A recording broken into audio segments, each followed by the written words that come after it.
怎么会咬的是他？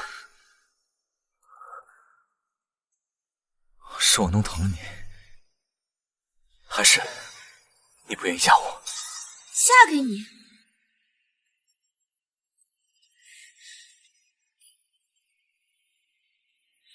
我的手什么时候这么年轻了？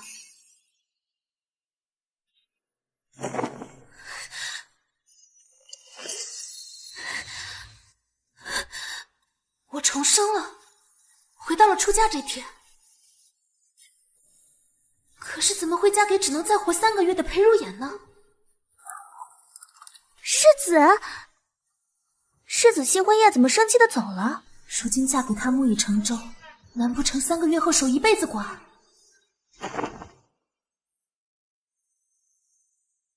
小姐，您和世子圆房了？圆房？没有圆房啊，是半圆房。圆房？只要我尽快生下他的孩子，母凭子贵，我在府中就有保障了。就算他死了也没关系。子玲，快替我穿衣，我要去找世子。找世子道歉？该道歉道歉，该征服征服。圆房。哎，好。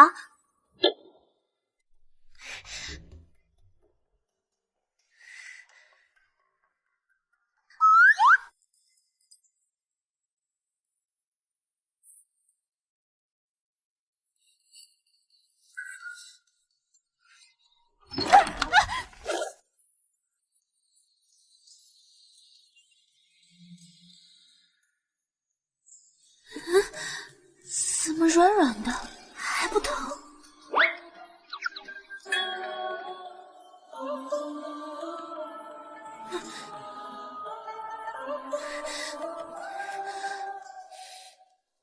你喝酒了？上辈子我嫁过来还没3个月，就听说他是郁郁而终。可若大国公府都是他的，有什么好抑郁的？喝酒伤身。咬我之时，倒不妨伤我。那，你若是还气，我让你咬回来便是。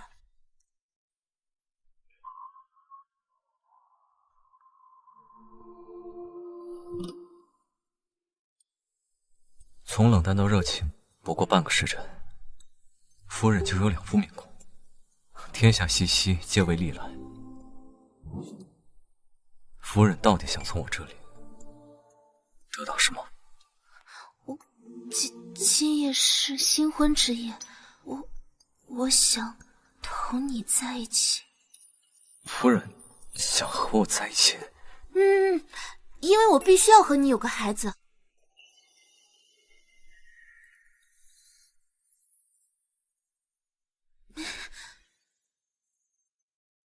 我有公务，今夜歇在书房。哪来这么多公务啊？不就是不想和我洞房吗？我今天就不达目的不罢休。那我就在书房陪你，直到你和我圆房。夫人请自便。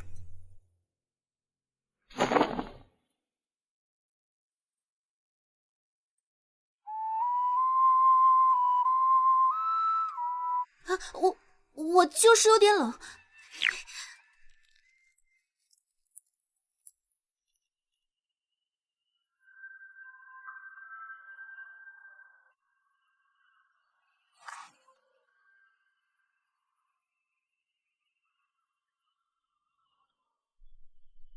沈桑年，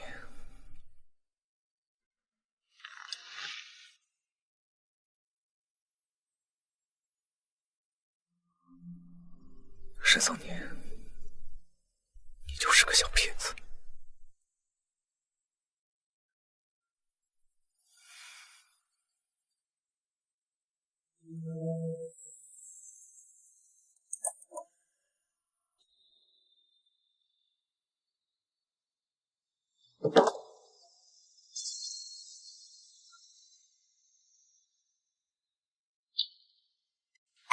你听说了吗？世子昨夜在书房歇下了，少夫人新婚之夜就被抛下。她昨夜舔着脸去书房过的夜。都是承安伯府的姑娘，二少夫人的待遇就是不一样。就是，昨夜翠竹院一夜叫了3次水呀，世子那边竟然1次都没有。我竟不知夫人歇在何处，也要遭你的议论。世子恕罪，奴婢再也不敢了。他生气是因为被拉踩了，那方面他不会真的不行吧？议论世子夫人，罚半年月钱，自去敛罚。是。走吧，该去给父亲母亲请安了。果然还是因为被人说不行，让他觉得没面子。父亲，母亲，儿媳给公婆敬茶。母亲请喝茶。这丫头究竟有什么吸引如眼的地方，能让她3番4次恳求我上门提亲求娶？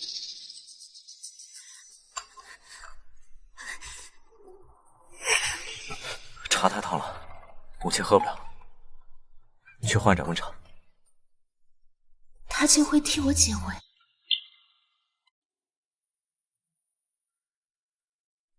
母亲请喝茶。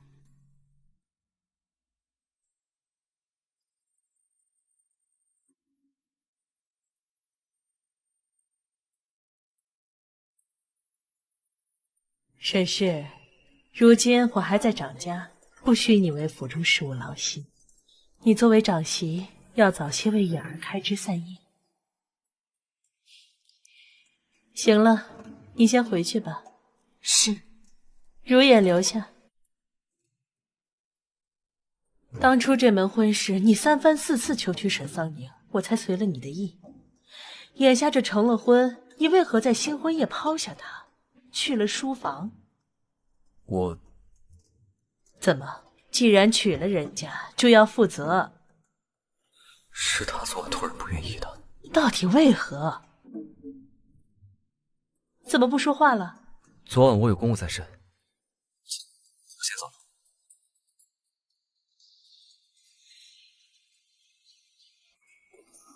姐姐，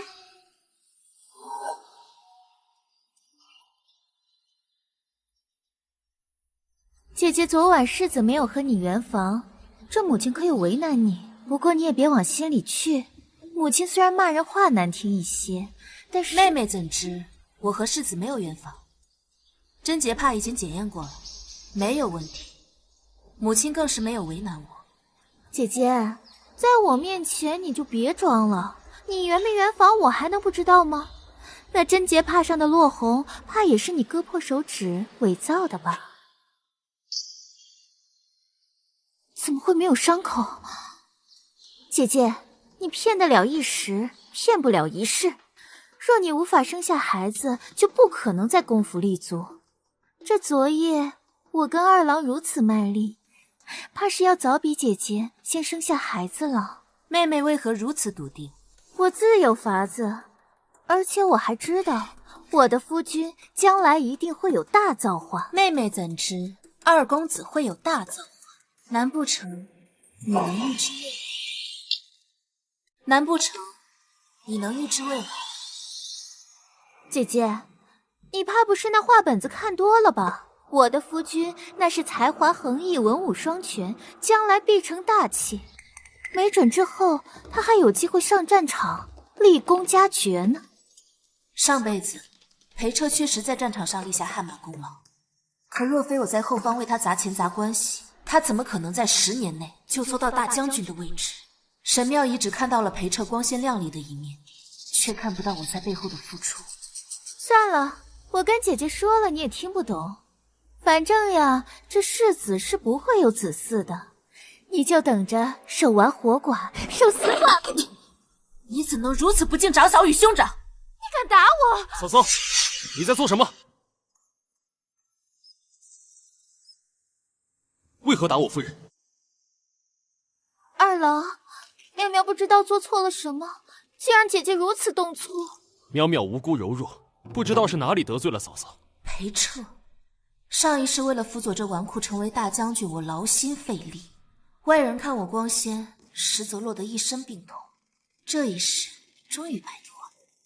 他诅咒子嗣，不敬长嫂，院中所有人都听见了，如此口无遮拦，日后若是闯下大祸，我不仅打他，还要罚他抄《道德经》100遍，小惩大戒。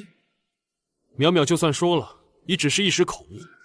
嫂嫂罚了这么重，可谓斤斤计较。二弟，再怎么说我也是你长嫂，长嫂如母，难不成国公府的规矩是不敬长辈？不敢。那就听嫂嫂的，我替你查。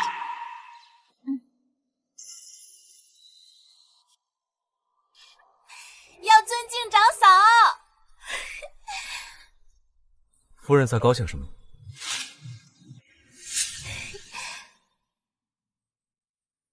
我在高兴嫁给你真好。夫人，当真这么意外？哎，嫁给你当长嫂的感觉真好。夫人先回青云院。你又去书房？你今天不是休沐吗？为何不回青云院休息？而且你还没用早膳呢，不吃饭也不休息，什么身体经得起这么折腾？我还想你多活几年，跟你有个孩子呢。不必管我。哎，裴如眼，你是不是讨厌我？既然讨厌我，又为何要娶我？你娶我，又为何不与我同房？你是不是不想负责？我不尽责。昨夜你骂我混蛋，我哪像你的新婚夫君，倒像是逼良。昨夜我不是有些害怕吗？我给你道歉。不接受。裴如眼，你若不愿娶我，为何在新婚之夜与我共度？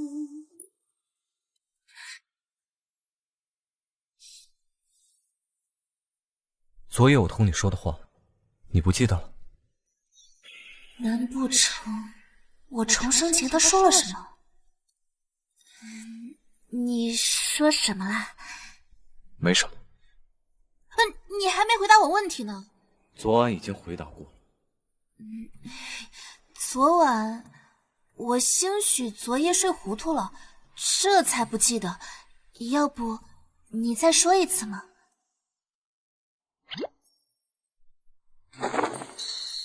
晚上不必等我。怎么这么别扭啊？真难伺候，看来还得再想想办法。紫菱，回房吧。小姐，哎，你还有一只耳坠呢。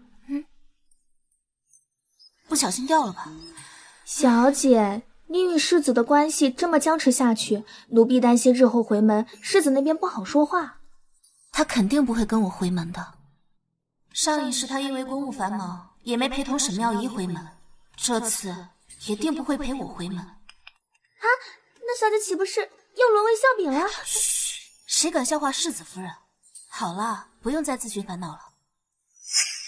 紫菱，你去帮我办件事，你去善草堂买一股春日饮来。小姐，这可是春药啊！小点声啊！我马上去。世子，沈叔，后日夫人回门，你按照礼单去把回门的物件准备齐全。世子，只送礼品吗？您不陪少夫人回门，少夫人那边会不会生气啊？你先去治吧。是。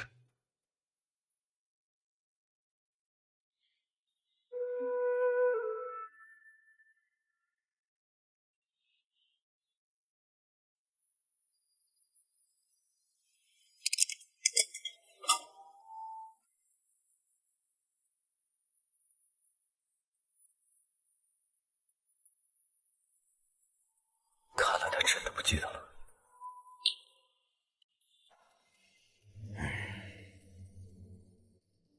父亲，我看呢，您就不用等了。这今日回门，世子殿下是不会来的。回门这么重要的事，世子怎么不来呀？这还不是因为姐姐，她这新婚之夜得罪世子不说，还没脸没皮的追到了书房，惹怒了世子。什么？他竟然得罪了世子？他怎么敢的？父亲，这现在京中呀，已经人尽皆知了。您若不信，等姐姐一会儿来了，您便知晓。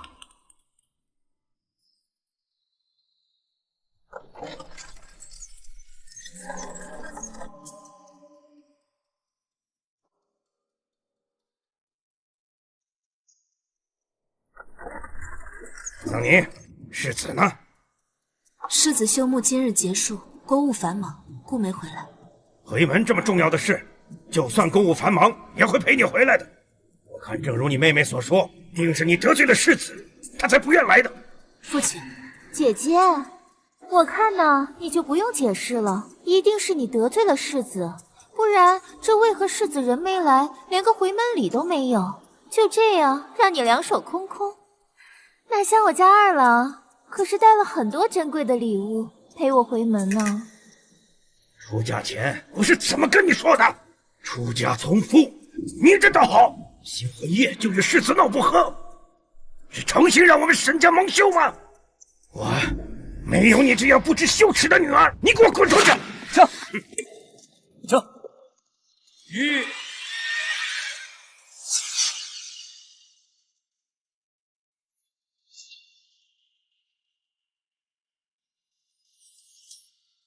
抱歉，夫人，我来迟了。夫君，你怎么来了？今日六部无事，我来陪夫人一起回门。他竟放下公事陪我回门。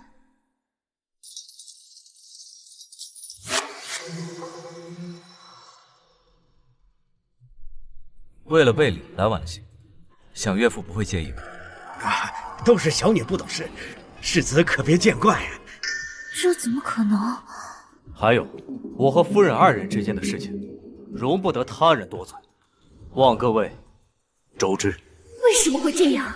上辈子裴如言以公事为由，不陪我回门，害我被父亲训诫。怎么与沈桑宁成婚后，他就推了公务都要陪他回门？夫人家的多嘴，贤婿可别放在心上。既然来了，就先进去吧。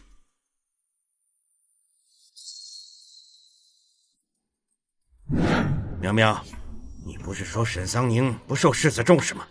害得我刚刚丢尽了脸面。父亲，我说的都是真话。这姐姐确实不受世子待见，不然姐姐为何大婚之夜随世子去了书房？我看呢，是他怕今日不来丢了国公府的颜面，这才勉强陪姐姐回门的。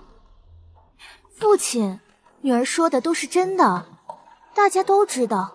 这姐姐啊，新婚之夜舔着脸追去了书房，丢尽了沈家的脸。新婚夜就被嫌弃，她根本就不配做我沈家女儿。一会儿我得替世子好好训训她。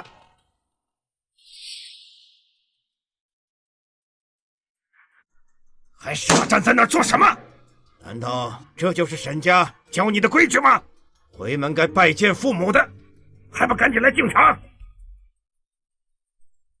老爷，罢了，我们受点委屈没什么的，毕竟人家如今是世子夫人。我还是他亲爹呢，还不赶紧过来！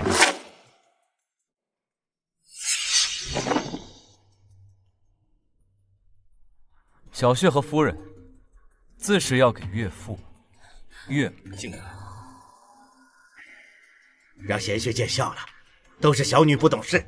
桑宁，赶紧过来拜见父母。我说的不是柳夫人，而是桑宁的亲生母亲。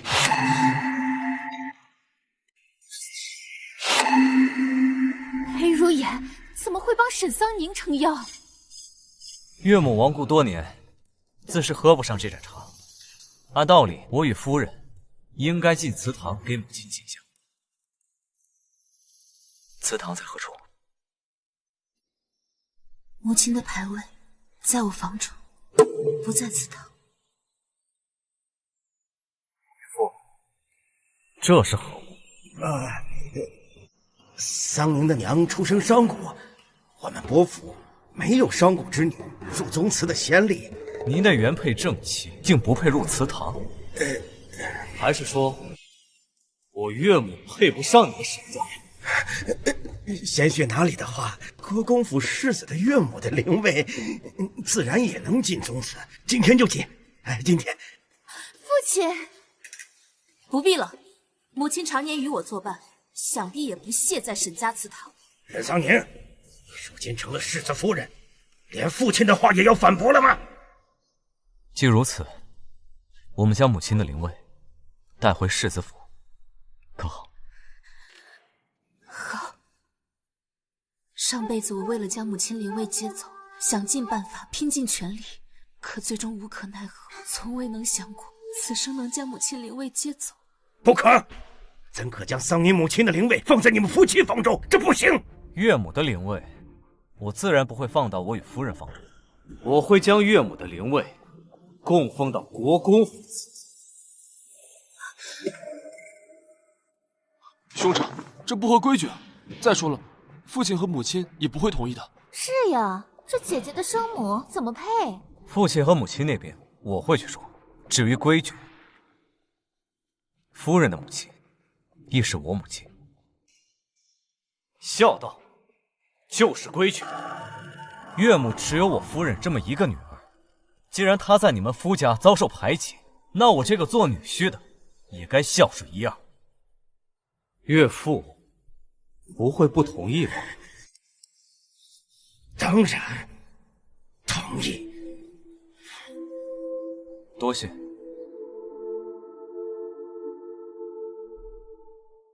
我们接完娘就回家，我想在这里也没有留下的必要了。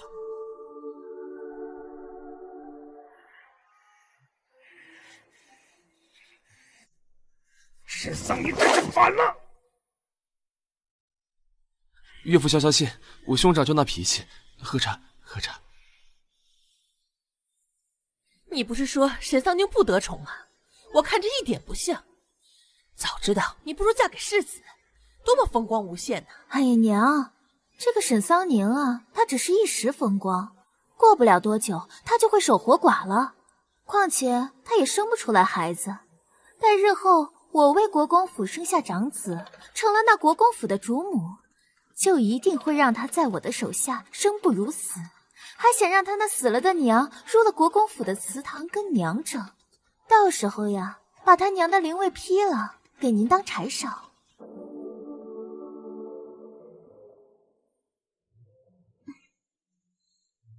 二郎，真没想到让你看到这样的一幕。妙妙在这么复杂的家庭长大，还如此娇软天真，可真是惹人怜悯。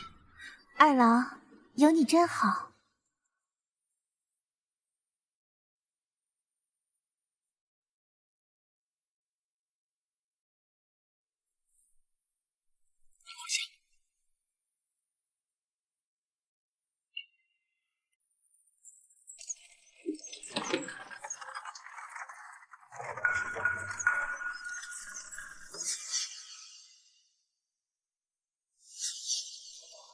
这是我幼时从金陵带回来的，我父亲不喜欢这些东西，出嫁时我就没带走。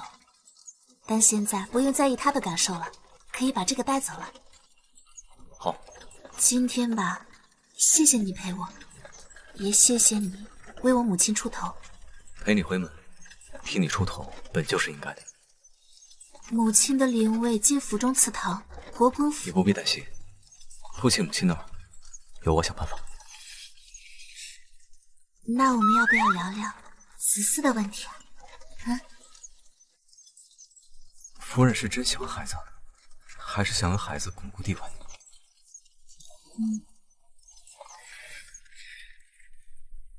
你对我毫无感情可言，显然是后者。那我现在便可告诉你，子嗣一事不用着急，你也不必想着用子嗣巩固地位，我也绝不会纳妾。可是我着急啊！岳父不爱岳母，夫人在家过得幸福吗？你冒昧了。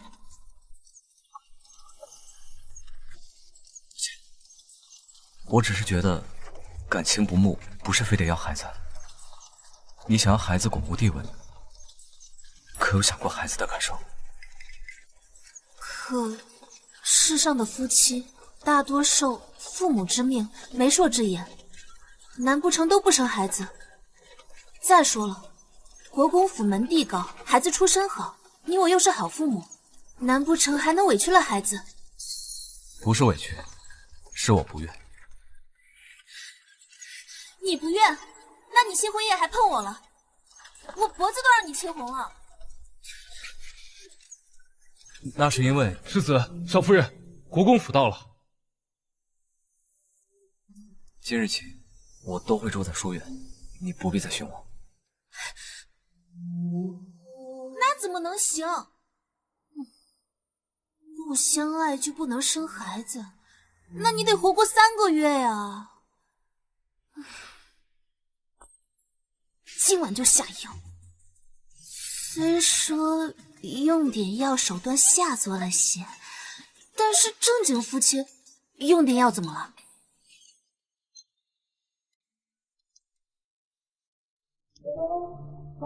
紫菱，将那春日饮给我。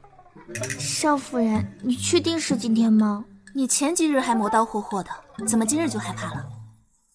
这2日奴婢听说了很多事情，他们说世子平日里看似温和，实际御下严苛，不容犯错。严苛是好事啊，严厉些也不是什么坏事。不过我又不是他下属，这与我有何关系？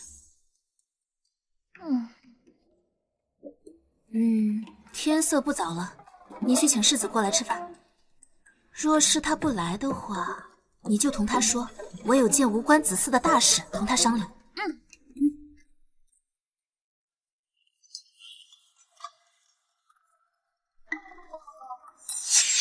这菜都热了一遍又一遍了，怎么还不来啊？架子倒是挺大的。马车上的不欢而散，不会真的跟我划清界限了吧？要不我亲自去请他来？我正打算去寻你呢。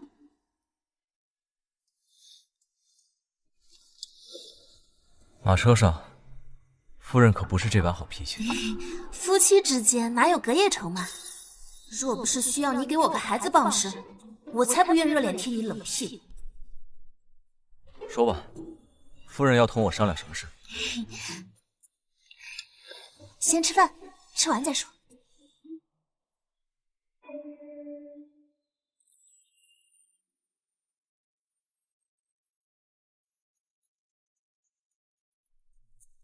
你太瘦了，多吃点。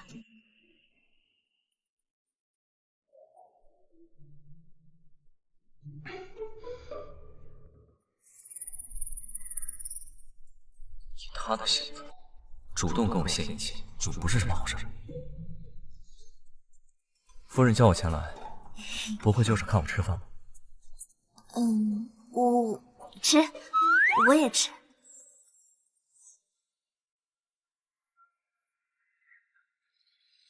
是不喜欢喝吗？他也不挑食，总不能是知道被下药了吧？这莲子汤我亲自熬了很久，都快凉了。你今日帮我，我想感谢你。你说的话我也细细的想过了，夫妻之间感情好了，对孩子也是好的。我想先同你培养感情。你，尝尝吧。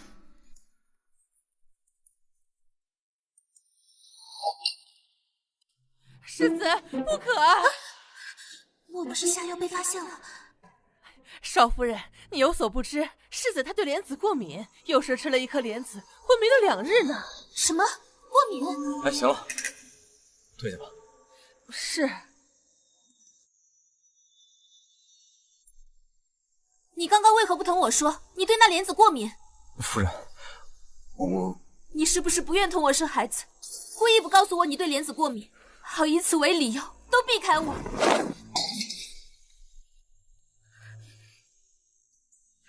你怎么会这么想？我知道你是因为婚约不得不娶我，我一再退让，我只想同你有个孩子，好在府中有个依靠。可你为了不愿与我同房，居然宁愿昏迷的地步。我已向你保证不会纳妾，非得要个孩子才能保证吗？你就这么不信任我吗？你你何必如此疾言厉色？谁家娶妻回来，只是做个花瓶的。好，那我就不在这里碍你的眼。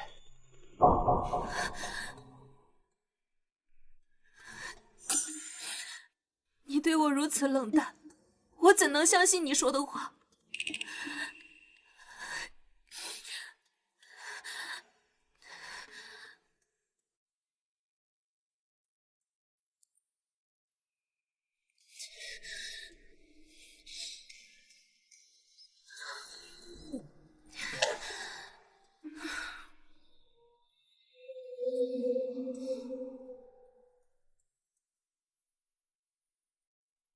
少夫人，世子怎么走了？我看他面色不悦。他不悦，我还不悦呢。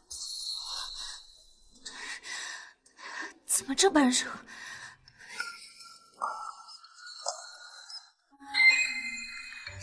夫人，这可是春日饮啊，春药啊，你怎么全给他喝了？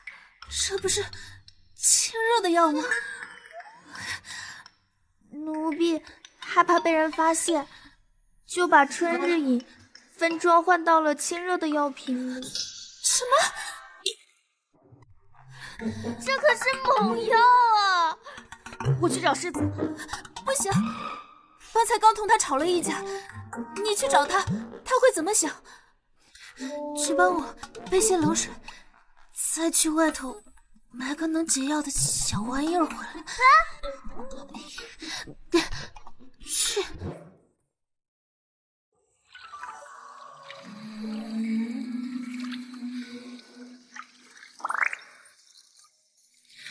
夫人，你怎么样啊？你要解药的小玩意儿给你买回来了。你把东西放床上，出去把门关紧。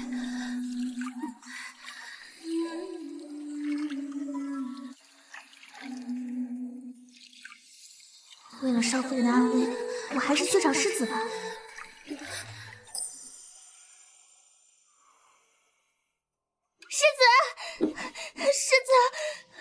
世子，少夫人她不小心把春日饮给喝了，您快救救少夫人吧！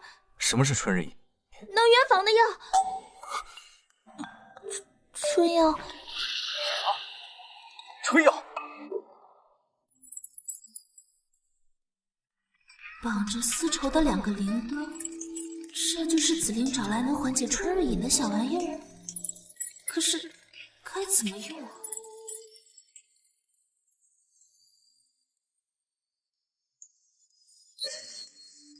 夫人。谁？紫菱，是你吗？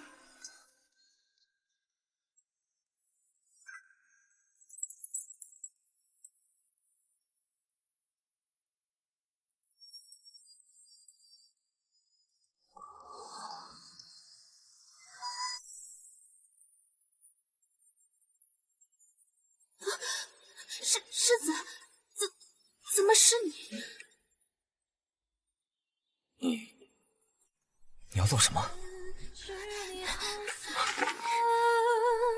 我也算万种风情，是非良缘，谁能有幸从此终身？最想动情的人，多距离人文，为人好热，好难受。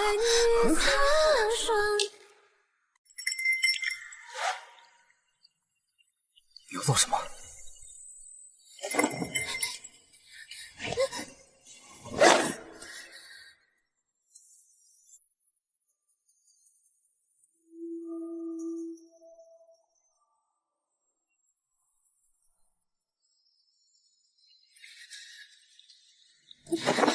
好热，这衣服怎么脱不掉？别动，看清我是谁。真俊，我最喜欢夫君。沈少年，你说你喜欢谁？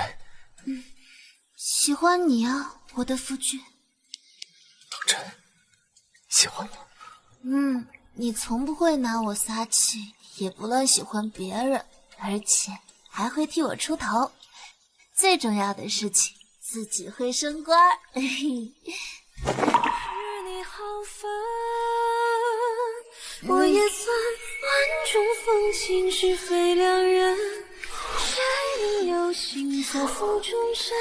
最先动情的人，我距离人好热，好难受。为云尘，我爱你苍凉双眼，明月星辰。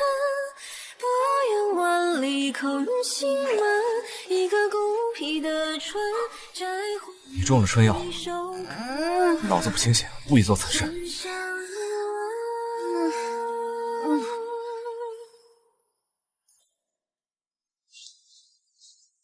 不做此事，怎么生孩子呀？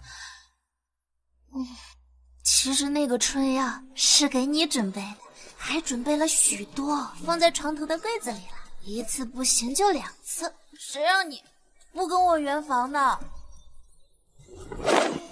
生孩子，下药。沈桑年，原来你说的做的全是算计。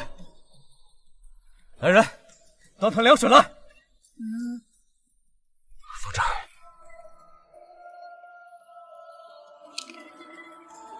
世子好凶。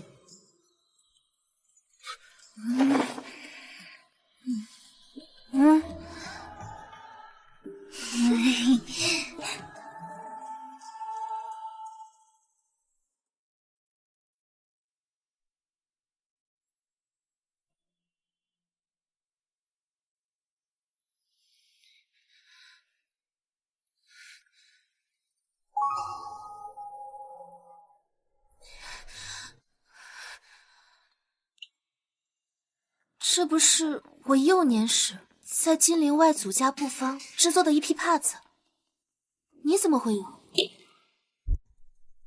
这帕子是昨晚水被打翻了，弄湿了衣衫，随手从你屋内找来处理的。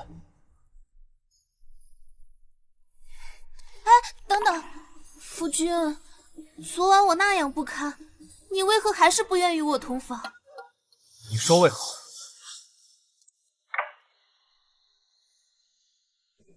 这就是为什么。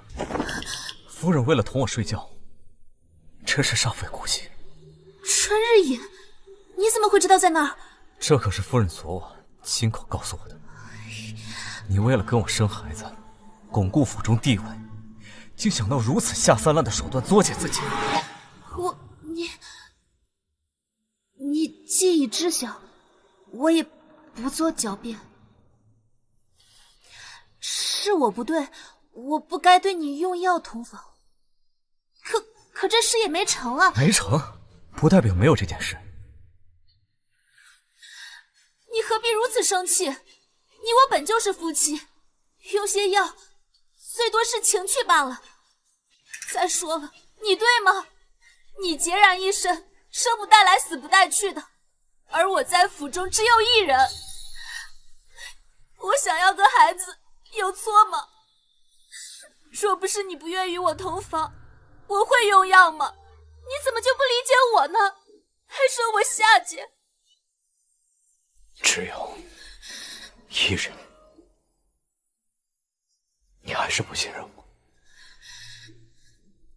这样糟践自己，简直是不知悔改。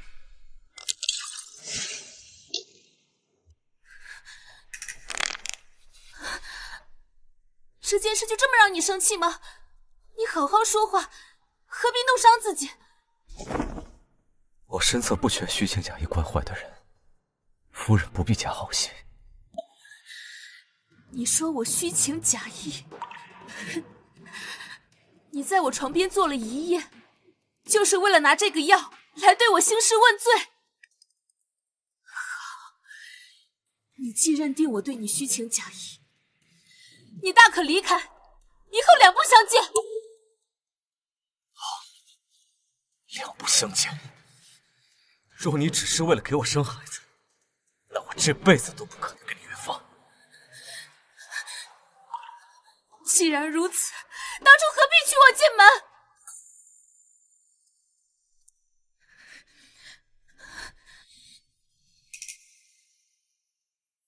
少夫人，你又跟世子吵架了。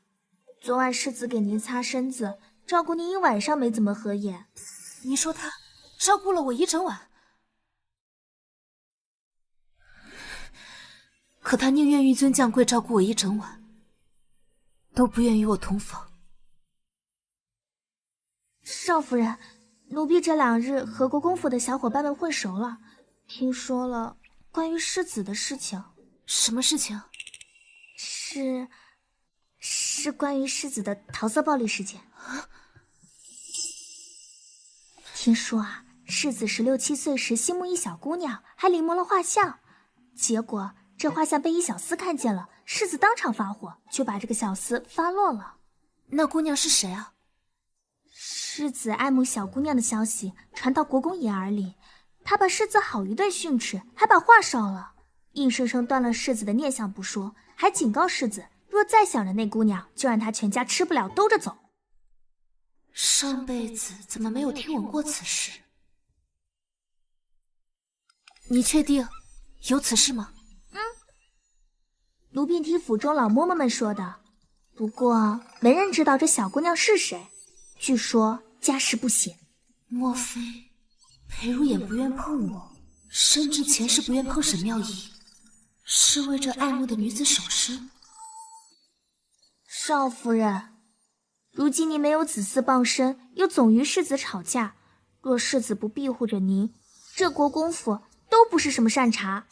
您才刚过门，这以后的日子不好受。吵架还好，可若什么时候裴如眼突然离世，而我还没有孩子所依傍，那才难在这府中度日呢。唉，怎么办？怎么办呀？哎，子玲，你去帮我打听清楚，我好做一番筹谋。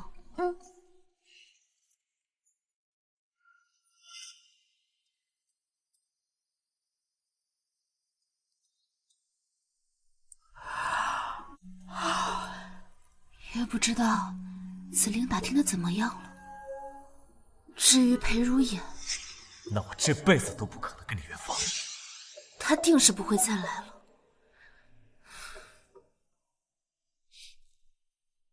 可我还没怀上子嗣，绝不能坐以待毙。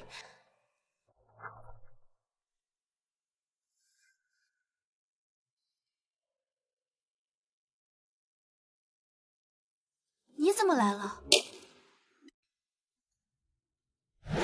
燕儿，你要知道，媳妇儿把岳母灵位带回夫家这种事儿从无先例。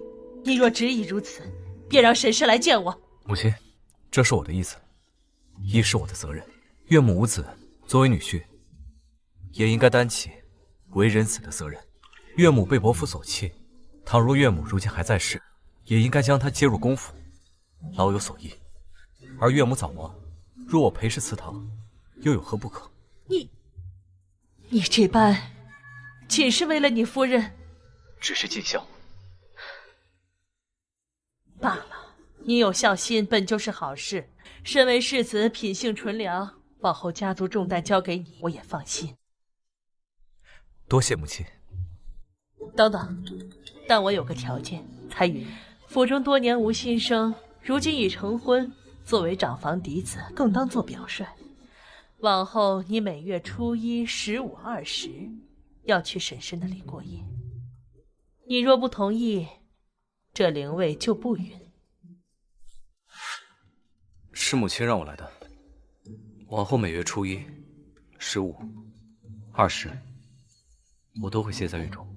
刚还苦恼想着如何找个台阶下，如今母亲这可是帮了我大忙。1月来3日，我得抓紧机会早日怀上孩子。你若不愿，我愿意。今日就是15，你明日还要早起早朝，我们不如先就寝吧，总有机会睡到你生孩子，先稳住你再说。我保证，绝对晚上乖乖睡觉。啊！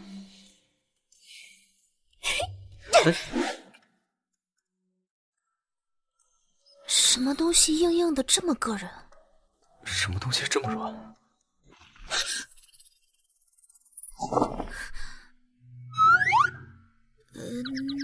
那个，莫要再玩这些东西，都丢掉。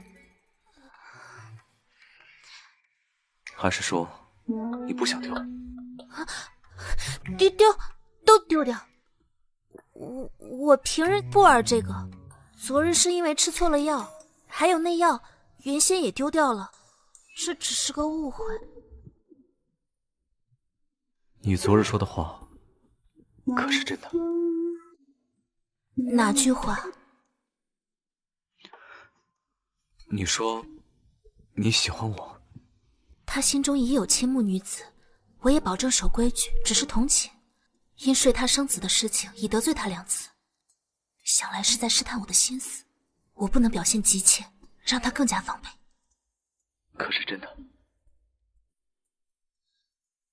啊，我昨夜吃错了药，睡糊涂了也胡言乱语，莫要当真。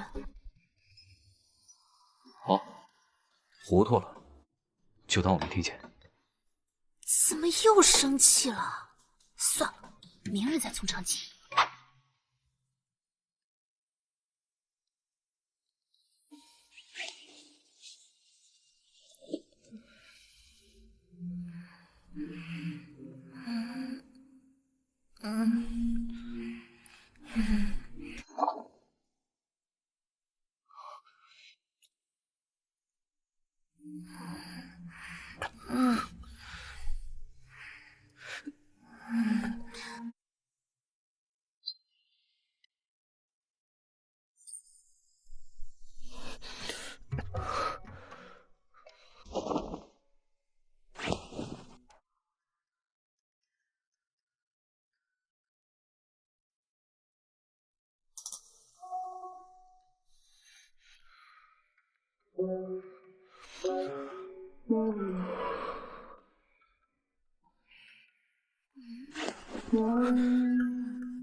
世子，该起了。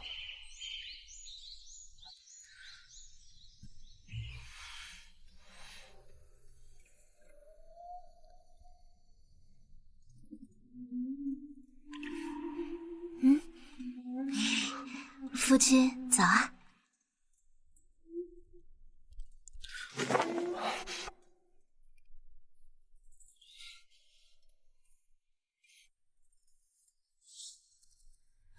夫君，你我是夫妻，我认为不应该只是每月3日通寝，即便是不同房，也不该分房睡。每月的3天，我自会前来，你不必心里总挂念此事，反而忘了自己说的话。要不是要跟你生子，我才不会热脸贴冷屁股呢。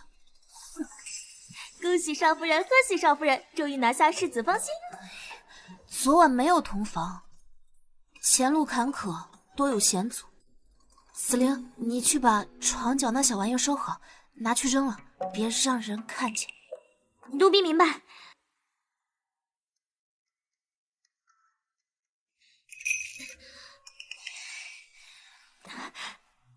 夫人放心，还有4日就20了，到时候世子还会再过来。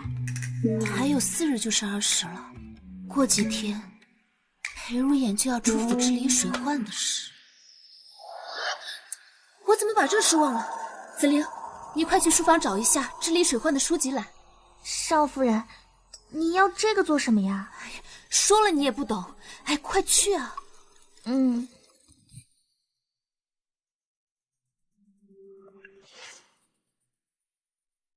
这一次一定要生下长孙。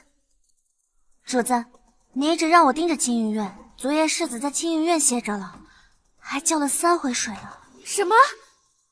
这裴如眼不是不行吗？沈桑宁万万不可怀孕。主子，别急，虽说是叫了3回水，但您瞧，这都是我在青云院捡来的，都是同房助力用的小玩意儿。原来如此，看来这裴如眼还是不行呀，还需要借助外物圆房。世子行不行尚未查证，您怎会如此确信？我听婆子们说，老夫人给世子定下每月初1、15、20去少夫人房中，过2日就是20了，世子肯定还会再去的。等等，你说过2日是1月20？是啊。我怎么把这事给忘了？这次水患我提前准备，图好大名，岂不是能一跃成为这京中首富？沈桑宁，天助我也！这一世你注定要被我踩在脚下，任我践踏。拿上，我们去沈桑宁那儿。是。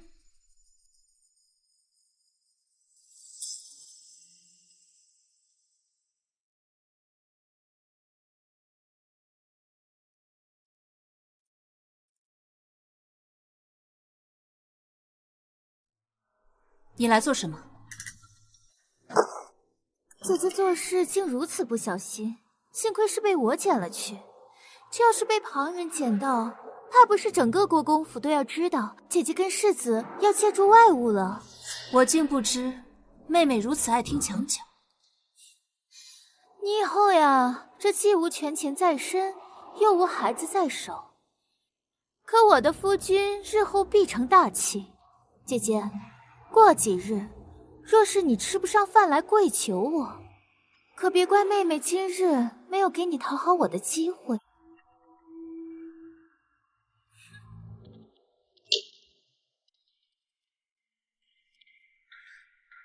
你去把所有积蓄拿出来买米。主子，你确定要把所有的积蓄都拿出来买仓库囤大米吗？但是咱们嫁妆账上没多少了，我担心。让你去就去，当我赚钱有你好果子吃。是。扬州水灾不是便也，米价疯涨，此时我不赚钱，更待何时？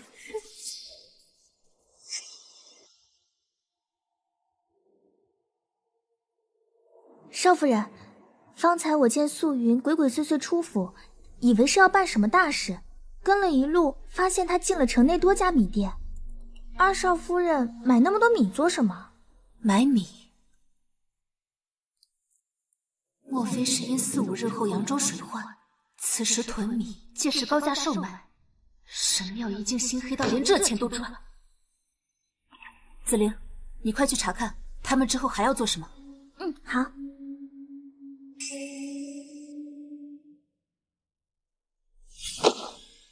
让你去买米，怎么买的那么少？主子，嫁妆的钱都花光了，连柳姨娘给的提起钱也没了，我们已经没钱买米了。什么？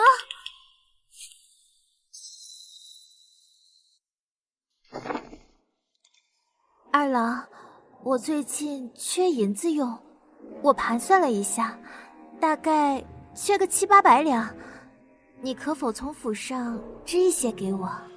这本来是有的，可是母亲最近要举办赏花宴，邀请了京城不少官宦人家，开销大，银钱吃紧得很。要不你再等等。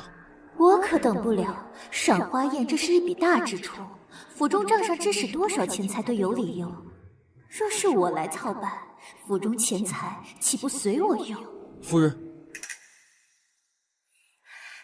那我帮母亲办赏花宴。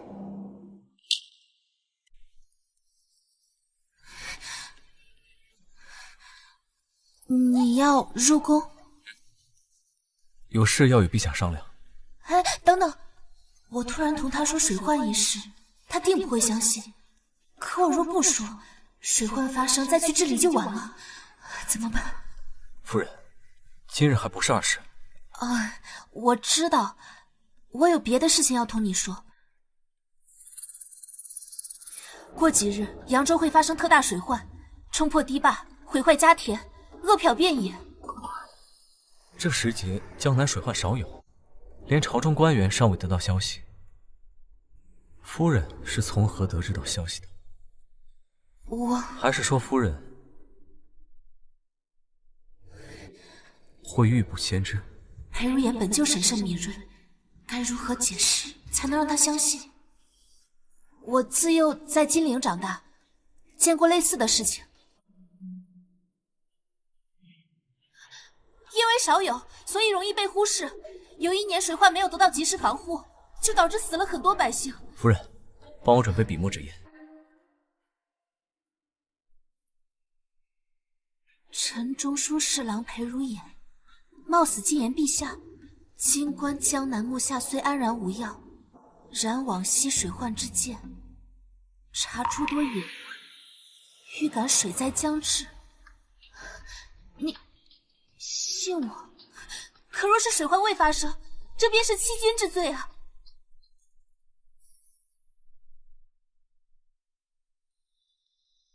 只要是你说的，我就信。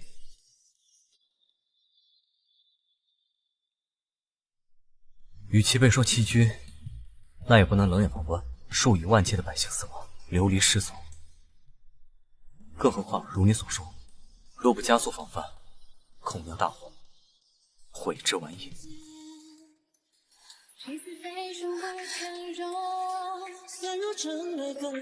夫君，这是我几日翻阅书籍，研究了许久，就以这金陵举例。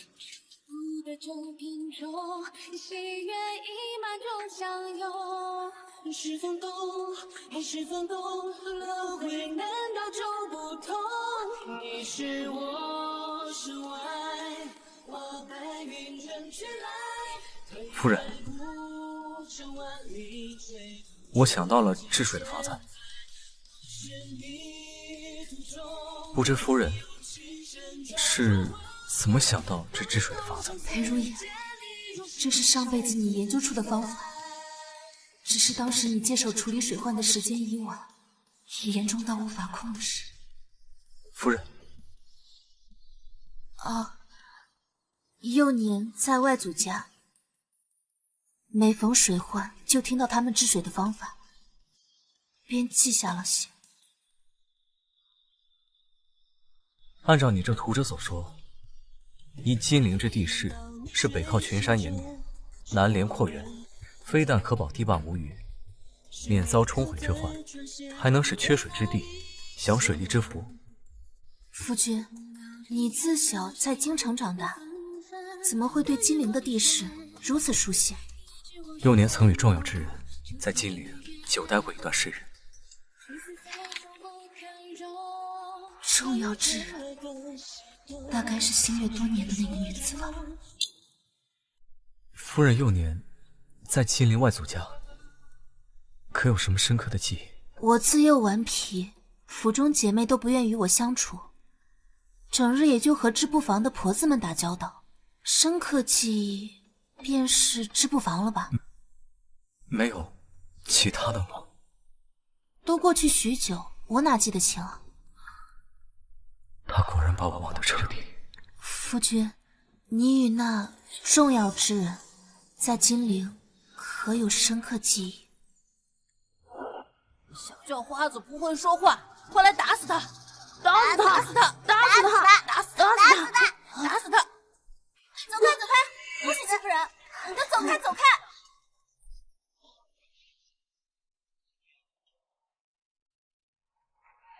跟我走吧，我保护你。夫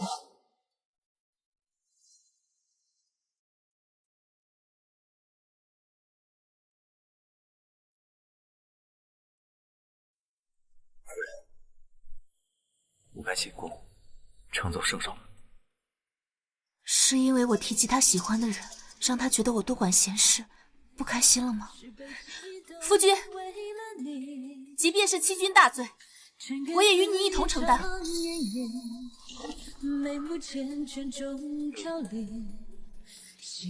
此事因我而冒险，你我本是夫妻，理应荣辱与共。夫君，我等你回家。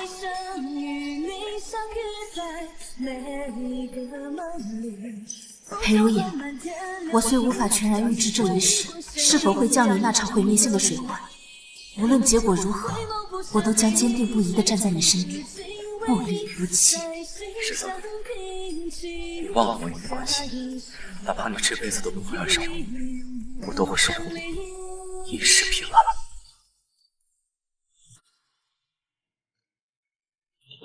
姐姐，怎么见着我转身就走了？知道我不想见到你，还往我身边凑。姐姐，你对我这么有意见，不会是因为母亲越过你，把这赏花宴交给我负责吧？我知你心中有气，可是架不住这母亲她就是喜欢我呀。你知道，母亲向来一碗水端平。你不知道当日母亲便让她身边的嬷嬷把库房钥匙送来给我了吗？还特意叮嘱我，让我好好学会如何管家。你说什么？我说，母亲让我学会好好管家。不过是公府的钥匙罢了，又不是你的个人钱财。哼，瞧你那不值钱的样子，几日之后，我便会成为这京城中最有钱的人。到时候，我的钱买下整个国公府都不在话下。沈妙仪，这钱你花的良心过得去吗？沈桑宁，你给我等着！上一世裴如言水患治理不当，不仅自己入了大狱，还牵连我一道被惩处。这一世你也逃不掉，5日之后的赏花宴，你就等着跪下来磕头求我，放你一条生路吧。老儿媳妇儿怎么还不上席啊？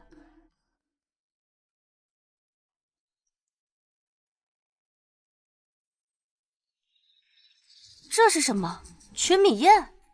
今日赴宴，本以为能品尝到珍馐美馔，未曾想是如此寒酸之物。难道国公府就是如此待客的？是啊，国公夫人，今日来的哪位郎君不是在朝为官？您这宴会上全是米，岂不是太丢人现眼了？老儿媳妇儿，这是怎么回事？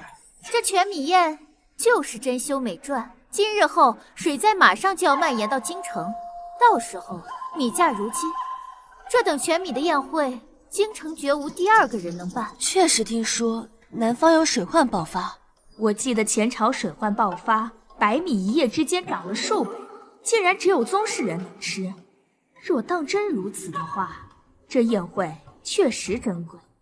二夫人，我家没来得及买米，我看这包裹里都是米，我能拿走些吗？自然。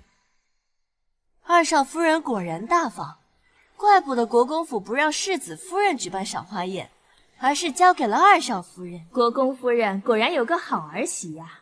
老儿媳妇儿这次做得很好。我和姐姐一同入这国公府，我办了赏花宴，姐姐也有事情要做。我听闻她已经让世子进宫，至今都有5日未归了。老儿媳妇说的可是真的？燕儿进宫5日未归？母亲，世子入宫确实5日未归。母亲，我听闻还是姐姐主动撺掇世子去治水呢。这现在可倒好，这水患未见解决，世子也有5日未归了，连个消息都没有。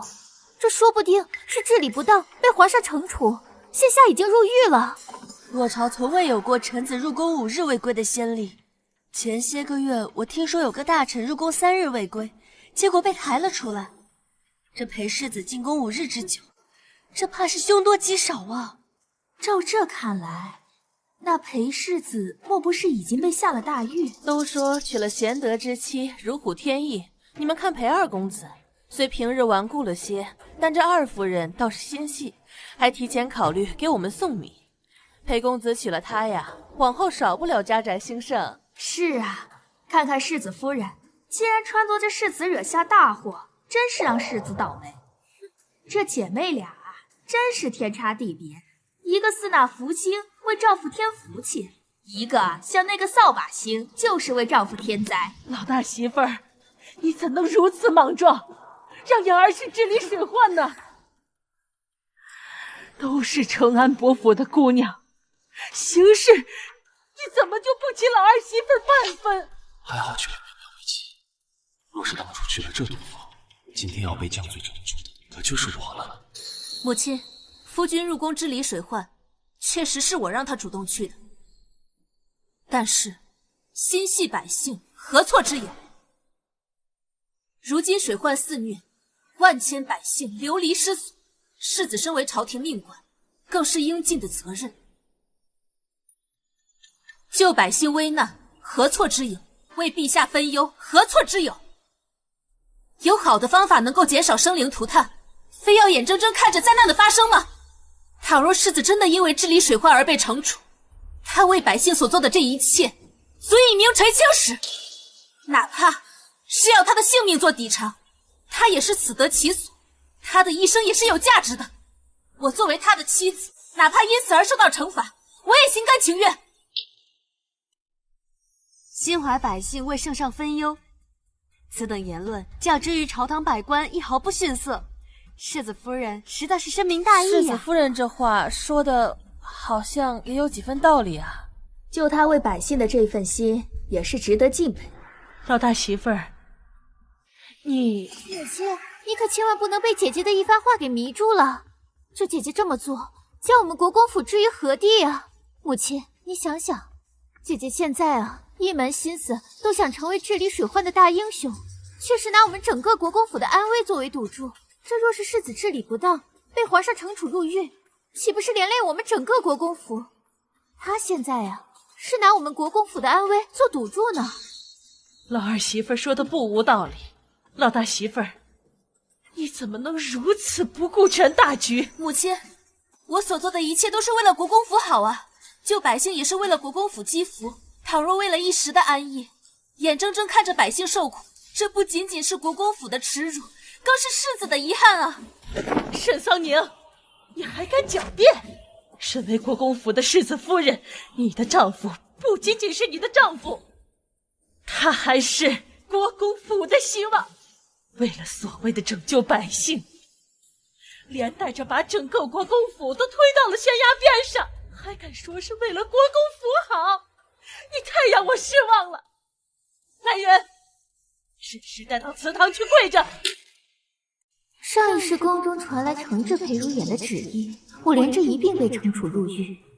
沈桑宁，上一世我所受的痛苦，这一世都会落在你身上。等等，若是现在把他送去祠堂罚跪，等会降罪旨意传来，还如何像我上一世那么丢人？且慢，老二媳妇儿，你还有什么话要说？母亲，现在就让姐姐罚跪祠堂，似有不妥。我知你心善，但这是母亲的吩咐，莫要阻拦。这个女人，平日里总是心怀叵测，如今好不容易有个机会惩治她，你却不让。二郎，你想呀，这姐姐此次的行为虽然自私，但宫内也并未降下明确的旨意。为了国公府着想，咱们还是严谨些好。亮亮，你说的对，还是你识大体，不像有些人只知道莽撞行事。沈妙仪，你少在这儿惺惺作态。姐姐，我这都是在为了你说话，你怎么能对我如此？母亲，不管这世子有没有成功的解决水患，这宫中肯定会派人传来消息的。万一这世子真的解决了水患，我们现在就已经将姐姐罚跪了祠堂，这传出去，岂不是让人觉得我们国公府失了偏颇？况且现在这里人多眼杂，我们要为国公府的声誉着想呀。老二媳妇说的不无道理，国公府声誉万分重要。沈桑宁，这辈子你就等着被我踩在脚下吧。水患爆发来不及控制，圣上降旨惩处，全国米价飞涨。届时我不仅会成为京中首富，在公府的地位会更加稳固。少夫人，少夫人，世子他解决水患了。水患解决，裴如也没事便好。那怎么可能？那米价呢？米价还和金价一样贵吗？二少夫人，您在说什么呀？京城的米价肯定是正常的呀。不可能，这不可能！水患得以解决，那米价可不就正常了吗？国公府是把我们当猴耍吗？二夫人不是说得知可靠消息，水患定不会解决？简直毫无体统！我们这些世家在京城也是有一定地位的，若是不想设宴款待，何须如此行事羞辱？你没事吧？国公夫人，你身为当家主母，二少夫人做出如此上不得台面的事，你当真半分不知？你，我还对你高看一眼，今日简直把我的脸给丢尽了！不可能，这不可能！这水患怎么可能被轻易的治理？天降灾祸，粮食短缺，饿殍遍野，死很多人才正常。我所做的这一切，不都白费了吗？妙妙，你怎么能说出这种话？沈妙仪，你竟然会有如此恶毒的想法，居然想看到灾祸横行，恶殍遍野，踩着百姓的生命达到目的。你这样的人简直没有人性！国公夫人，今日之事实在让我大开眼界。本以为你公府家教森严，没想到竟出了个这么不知羞耻的媳妇儿，做出如此大逆不道之事。是啊，国公夫人，你作为主母和婆母也确实失职，这让我们大家以后如何看待国公府？有这样的媳妇儿做出如此自损根基的事情，那国公府今后怕是要被她拖累了。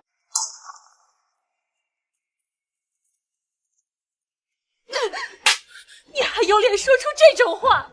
你竟敢以一己私欲，做出囤米盼水患、发国难财这种大逆不道的事情，你究竟是想要干什么？不是的，不是的，是他，一定是他！你是他的婢女，你是在帮着他说假话！你还狡辩，我还敢推卸责任！母亲，母亲，你信我，你信我！世子至今未归，若是他有功，那圣旨早就到了呀。可现在圣旨还没到，这说明他一定是受到了惩处，一定是姐姐怕你惩罚他，所以故意构陷我的。圣旨到，一定是惩罚的圣旨到了。沈桑年，你就等着死吧！奉天承运皇帝诏曰：镇关扬州水患发生，民生多艰，幸有能臣裴如也与其夫人沈桑宁，洪水肆虐之前早有准备，规划治水之策，修堤固坝，这一事裴如也终于赶上，抢先救下千万百姓性命。为什么不是降罪的旨意？大胆！你这夫人竟如此无礼，竟敢强抢圣旨！沈妙仪，你在干什么？你这个蠢货！想让我们全家人都陪着你获罪吗？朕是欣慰，也希望天下官员皆能以裴如也、沈桑年为榜样，心怀百姓，上报君恩，下抚黎庶。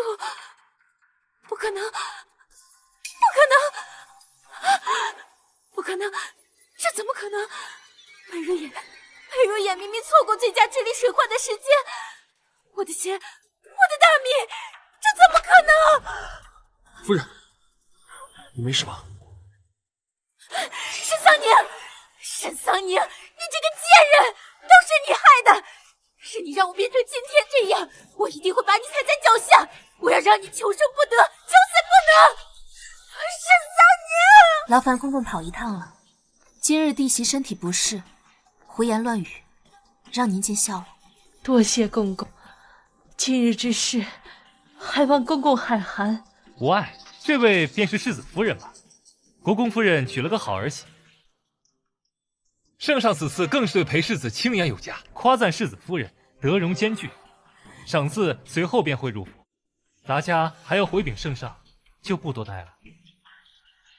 瞧瞧，这二少夫人如此失礼，真是丢人，真是太不知羞耻了！天子脚下竟如此胡来，国公夫人也是，怎能容得下这样的媳妇在府里？方才还觉着二夫人细致，能登得上台面，如今这么一瞧，和世子夫人相比差远了，真是让国公府丢尽了脸。来人，把这个丢人现眼的东西给我打上10大板！沈桑宁，不是因为你我才会变成这样，你给我等着！母亲，妙妙身子弱，经不住这样的，你就饶了她吧。彻儿，你连好坏都分不清了，你太让我失望了。来人，把二少爷拖走，把二少夫人带到祠堂，关禁闭。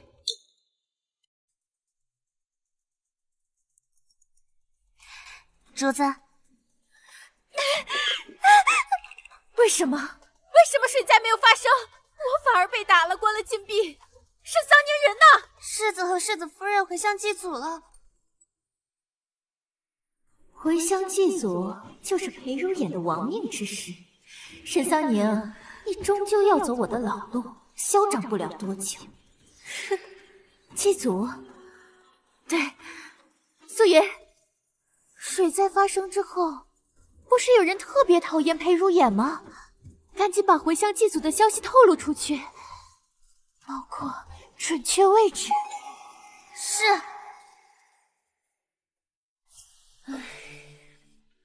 沈氏，府中添丁是1等1的大喜事，如今你和眼儿成婚多日还没个动静，确实不像话。5日后回乡祭祖，眼儿公务忙，你必须好好把握这次机会有孕。家族传承至关重要，长孙地位不言而喻，嫡孙更不用说。莫要让我失望，更莫要因子嗣一事损了府中名声。是，母亲。唉，嫁过来也快3个月了，留给我的时间不多了。这次回乡途中，我必须抓紧时间和裴如眼圆房，在意外来之前有一个孩子。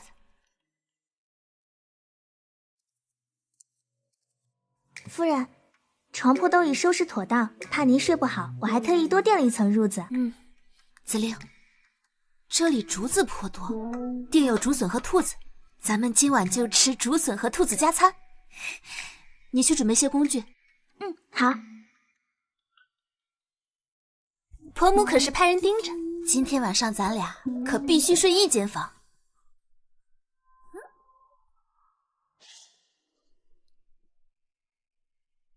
我睡眠前，我要主子，有些公务要您处理。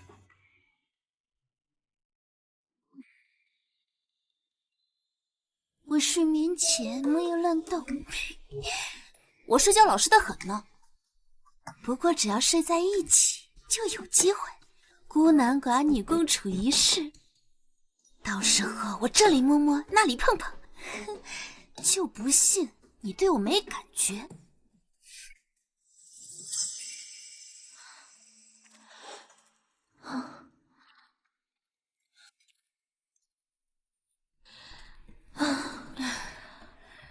这么久都没找到兔子，天色已晚，算了，子令，我们先去吃饭吧。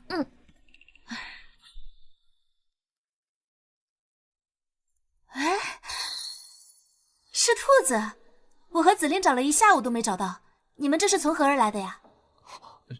是世子，他想办法，好不容易给你打回的兔子。多嘴！你那么凶他干嘛？你前段时间呢？治理水患，操劳忧心，野兔最补身子，多吃些。他竟是为了我，养好身体，也好多活些日子。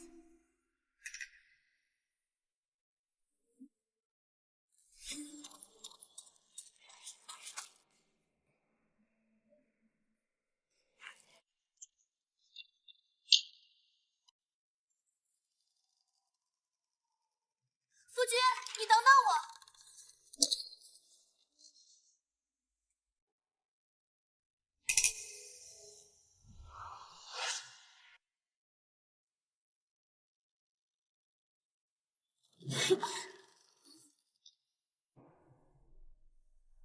夫君何故如此紧张？我总觉得有些不对劲。夫君，良辰美景，莫要如此担忧。夫人，我俩已做君子之人。夫君，母亲特意叮嘱我说，要好好和你培养感情。先前你也这般说，这段时日正是好机会。难道你不想跟我培养感情吗？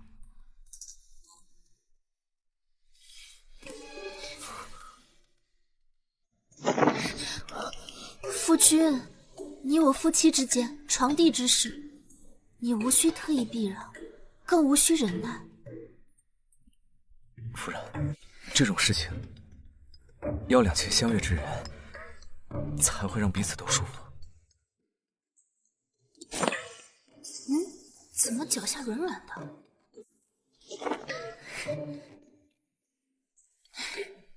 你都没试过，怎知舒不舒服啊？夫人，总之培养感情不靠这个。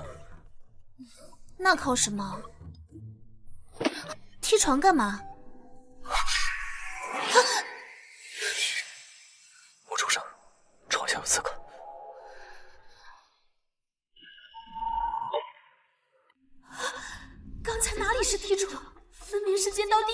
刺穿啊！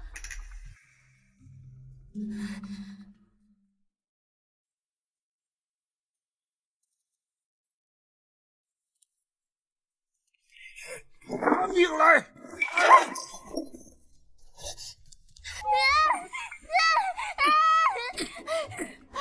少夫人放心，我们保护你。紫菱，小心！别动，否则我杀了他！宁宁，本来想等你们熄了灯再杀了你，没想到你一直在恩爱。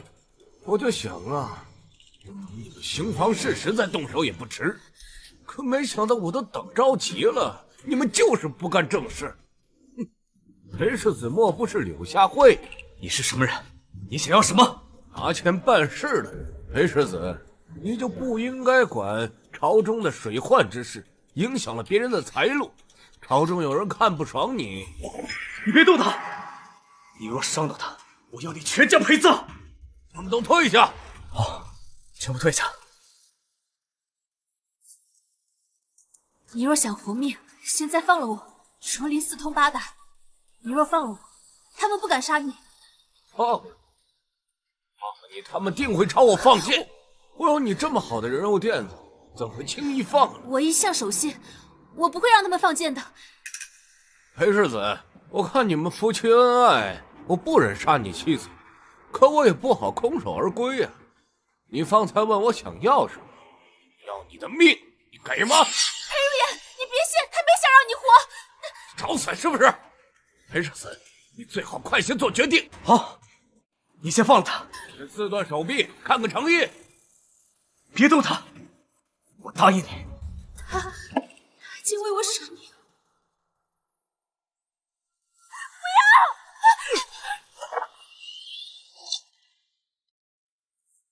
世子，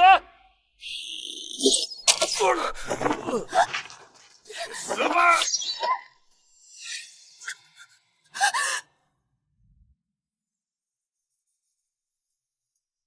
裴如言，你这么为了救我，你值得吗？只要你没事，一切都值得。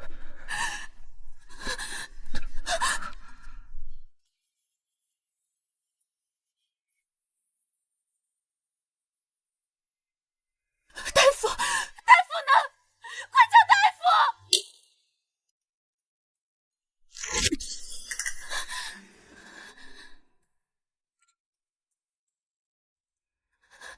大夫，接下来该怎么办？剑上有毒，要先处理入体的毒血。只是带在途中救治工具简单，目前处理起来有些困难。除非什么？你快说啊！除非有人用嘴吸出体内的毒血，但2人皆会中毒啊！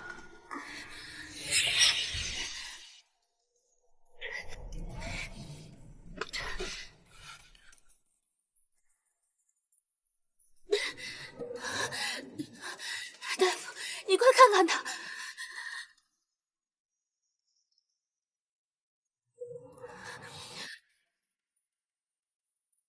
少夫人，刚才吸出的毒血缓解了身体体内毒的蔓延，但余毒并未根除，必须尽快回京中医馆救治。你体内也有些血，回去后也要尽快治疗。谢谢大夫。紫菱、陈叔，送一下大夫。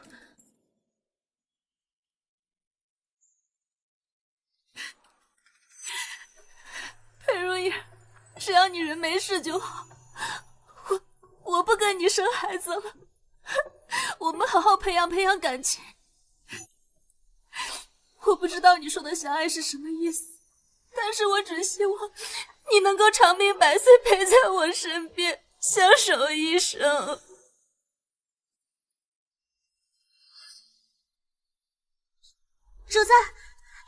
主子，得到消息，说世子回乡遇到杀手，中了带毒的剑身亡。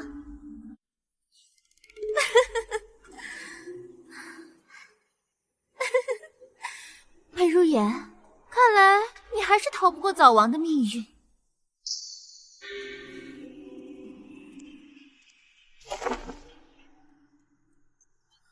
沈桑宁，你不是很得意吗？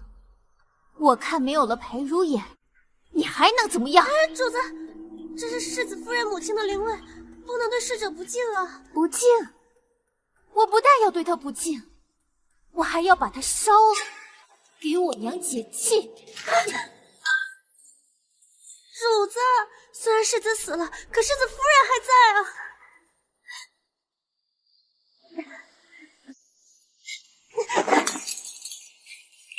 冷静，如今裴如眼一死，我马上就是世子夫人。上一世因为没有子嗣，没有丈夫撑腰，让我受尽屈辱的日子，我终于能够报复回来。这一世我不会让你们好过。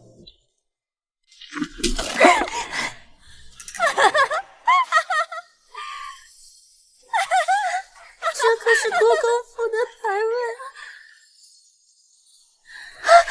老夫人，佘妙仪，祠堂重地，你还敢放肆？不是让你禁足吗？跪下！你还愣着做什么？把这个疯女人给我捉住！你们这帮狗奴才，敢抓本世子夫人，狗命都不要了吗？如此张狂，不知天高地厚。什么世子夫人？你算个什么东西？心存歹念，不思己过，还敢在祠堂胡作非为！你莫以为嫁到了国公府，可以为所欲为，轮得到你做这个世子夫？你还差得远呢！母亲，我劝你啊，对我好些。这如今裴如眼遇刺，性命不保，他沈桑宁膝下无子，以后我的夫君自然就是世子了。难道你想让整个国公府都断送在你手里吗？说什么？嬷嬷，快去打听一下，这到底是怎么回事？是，老夫人。母亲，你就不要再做无谓的挣扎了。这以后呀，整个国公府都是我说了算，我的规矩就是规矩，连你都只能看我的脸色行事。对我好些，或许我作为儿媳，以后能让你呀少受些罪。你少在这大言不惭！言儿有侍卫护身，岂会遇刺不敌？老夫人，奴婢刚刚打听清楚了，世子确实遇刺，如今性命贵宝，生死全看造化了。老夫人，老夫人，来人呐！快来人呐！快叫府医！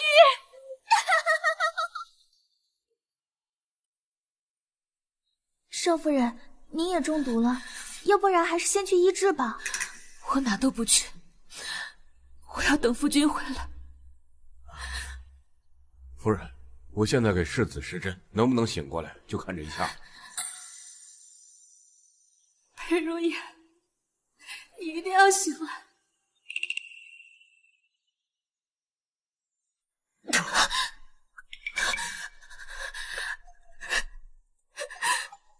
夫君，夫人，莫要哭了，我这谋划周全，定不会食言。夫人，你怎么了？世子，夫人这是为了救你，将体内毒血吸出，体内留有了残毒，我这就为夫人去写几副解毒的方子，保证服几个疗程就好。夫人，你为了我何必？夫君，你可以舍命救我，我也可以。我救你，是因为你是我心爱之人，我在你心中也是你心爱之人。再说了，你是我的夫君，我做这些是应该的。我还想仰仗你保护我，怎么能眼睁睁看着你身处险境而无动于衷呢？原来他只是因我是她丈夫才如此。你要去哪儿？大夫说了，你要好好养伤，不可乱动。我遇刺的消息定会传回府中，母亲知道了，一定会心急如焚。我得回去报个平安，稳住国公府。你好好休息，交给我，我会回府给母亲报平安。少夫人，出什么事了？少夫人，您可算回来了。二少夫人她不仅把祠堂给打砸了，还说世子遇刺身亡，老夫人都被气得晕倒了。什么？什么？而且什么？你快说啊！而且二少夫人还把少夫人母亲的灵位给烧了。母亲的灵位？二少夫人现在在哪儿？快带我去见她。那边。二郎去哪儿了？奴婢回来的时候，听说二公子去了军营。记得上一世几日后，裴彻因猎场上救驾有功，得到陛下嘉奖，宣布承袭世子之位。那我倒是也顺理成章成为世子夫人了。沈桑宁呀，沈桑宁，这辈子你就看我风光无限吧。万一世子没死，回来了怎么办？你就把心放在肚子里吧。裴如颜死了，那是板上钉钉的。你且等着你的主子成为世子夫人吧。你跟着我呀，就平步青云了。沈妙仪，谁给你的胆子，胆敢把我娘的灵位烧了？少夫人，您回来了。我就是烧了，那又怎样？一个低贱出身的商贾之女罢了，怎么配入国公府的灵堂？沈桑宁，你敢打我！来人，把他给我拿下！我看谁敢动国公府世子夫人！什么世子夫人？这裴如颜都已经死了，马上呀，我家的二郎就会袭爵，到时候我才是这名正言顺的世子夫人。闭嘴！裴如眼活得好好的，你少在这儿造谣，引起府中慌乱。裴如眼活得好好的，那他怎么没来？怎么是你在这里？他受伤养病，过几日便会回来。沈桑宁，你就别找借口，强装镇定，还不快把他给我拿下！不然等我成了世子夫人，不会放过你们的。沈妙仪，你破坏祠堂在先，弃病婆母在后，如今更是不把世子放在眼里。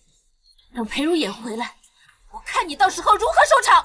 你少拿裴如眼吓唬我！马上我就要成为世子夫人，到时候这整个国公府都是我的，谁还敢不敬重我？沈桑宁，我劝你啊，还是担心你自己吧。来人，拿火盆来。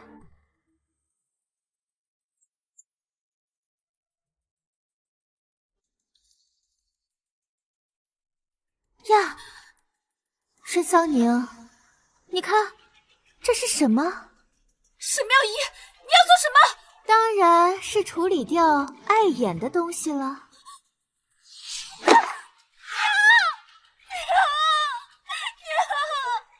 来人，找个人牙子把它给我卖了。沈妙仪，你定会后悔今天所做的一切。吵死了，还不快把他带下去！我看谁敢！看谁敢！沈妙仪，你好大的胆子！世子殿下，都是二少夫人让我们这么做的，我们也只是听命行事。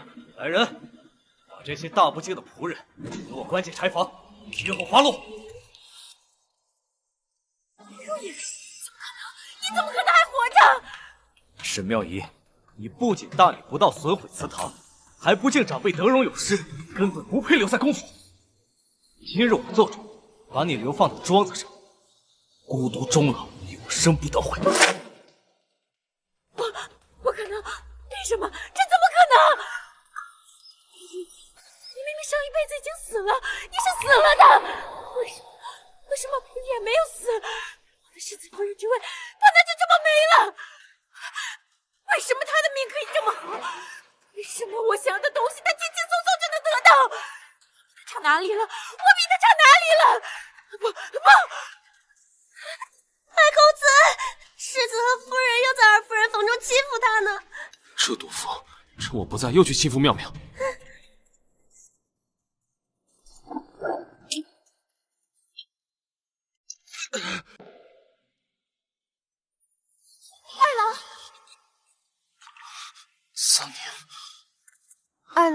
没事吧？二郎，我不知道今天是怎么得罪了姐姐，她竟然带着世子来逼我。以我的了解，他不会伤害你的。以你的了解，你什么了解？你对沈桑宁能有什么了解？凭什么？凭什么你都觉得他没问题？凭什么？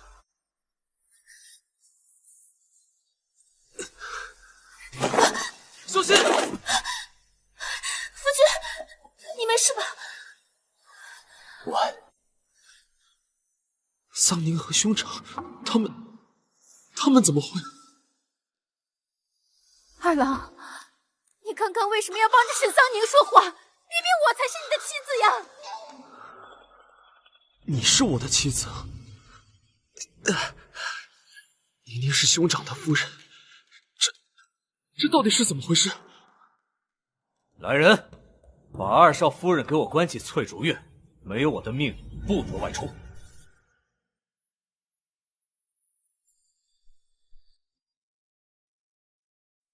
我们走。二郎，你刚刚为什么不保护我？你为什么要替他们说话？你有没有把我这个妻子放在心上？有没有？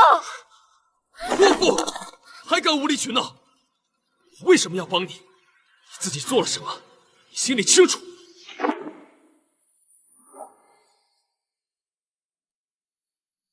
夫人，我去母亲那儿一趟，报个平安。你先回院中等我。夫君，来人，快叫府医！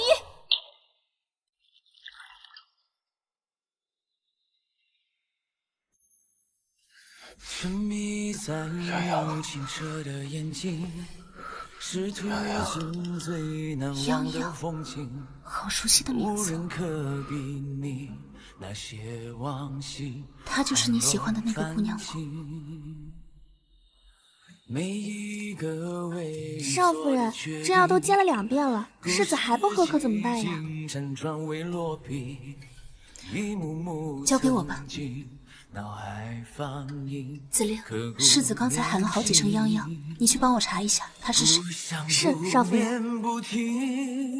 心也不再泛起涟漪，天灯亮起，相聚别离，人来人往中更替，翻山越岭寻一个你，步步死生，步步相遇。只要你能想，哪怕是要成全你和你，我也心甘情愿。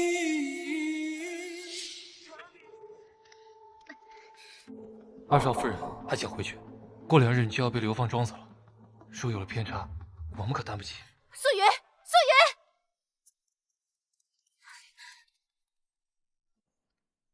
主子，见我被关，你是不是去沈桑宁那儿谄媚，要去他房中？没有，奴婢没有。奴婢听说子玲在找一个叫泱泱的，我听说这名女子是世子殿下昏迷的时候叫出来的名字，奴婢确认清楚，马上回来同您汇报了。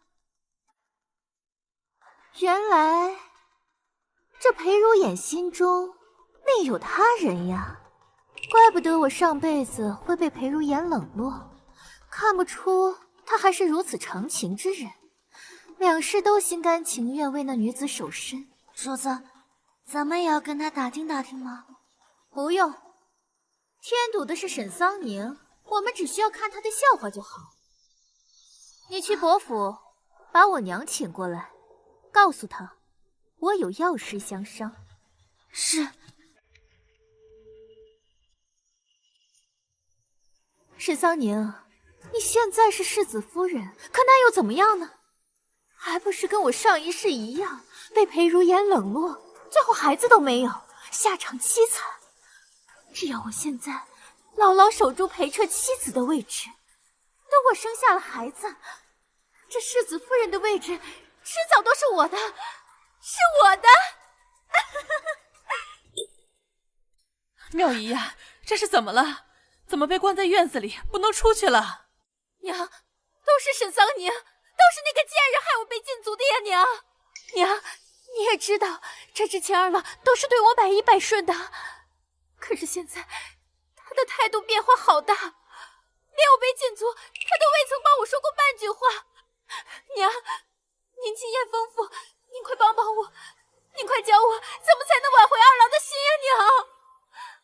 妙妙啊，你平时都哄得彻儿一些，男人嘛，有的时候就是孩子脾气，你只要多顺着他的意，多在他面前表现得温柔乖巧些，他慢慢就会回心转意了。这是扶春粉，你拿着。有的时候男人也是需要一点小手段来唤起他的兴趣，不过你要小心的用着，不要太过火了。谢谢娘，谢谢娘，娘可真是我的救星呀！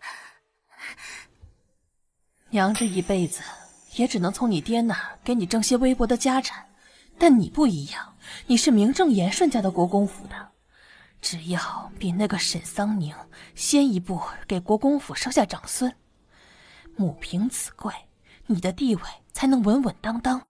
娘，你放心吧，那个沈桑宁呀，她生不出孩子的。你为什么如此确定？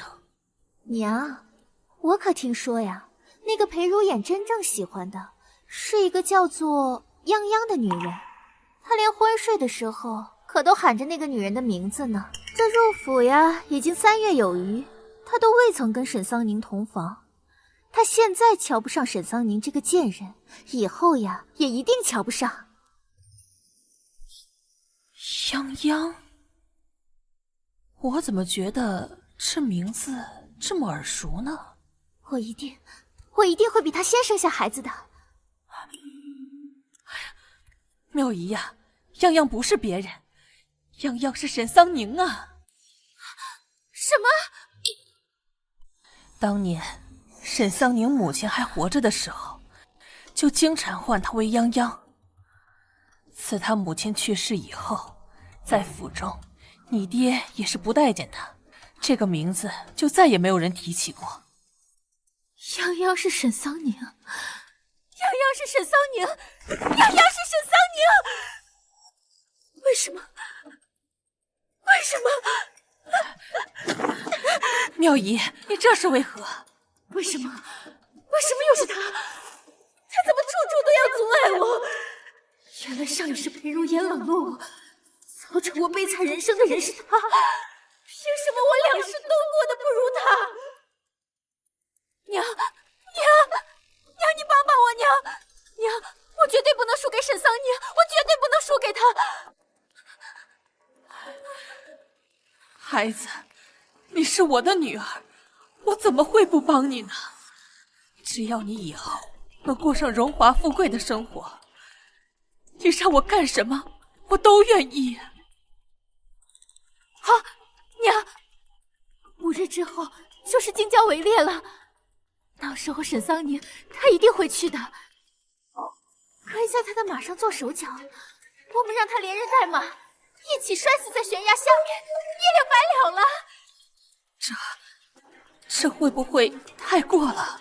娘，你就忍心看着我一辈子都被他踩在脚下，我的孩子一辈子都被他踩在脚下吗？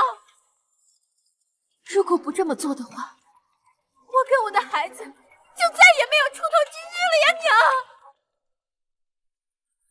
娘都听你的。你身体还没好利索，这是要去哪儿？围猎过2天就要开始了，圣上让我去盯着点，避免发生意外。可是你的病还没好，就不能……放心吧，我处理完会尽快回来。主子，马车到了。走了。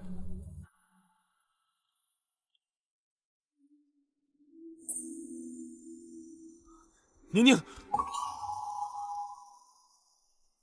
世子已经外出处理公务，二弟等他回府之后再来吧。宁宁，我是来找你的。二弟，请注意你的身份，宁宁也是你可以称呼的吗？宁宁，我从上次被砸后，脑海中就一直闪过我们曾经在一起的片段。你不是把他砸得有了前世记忆？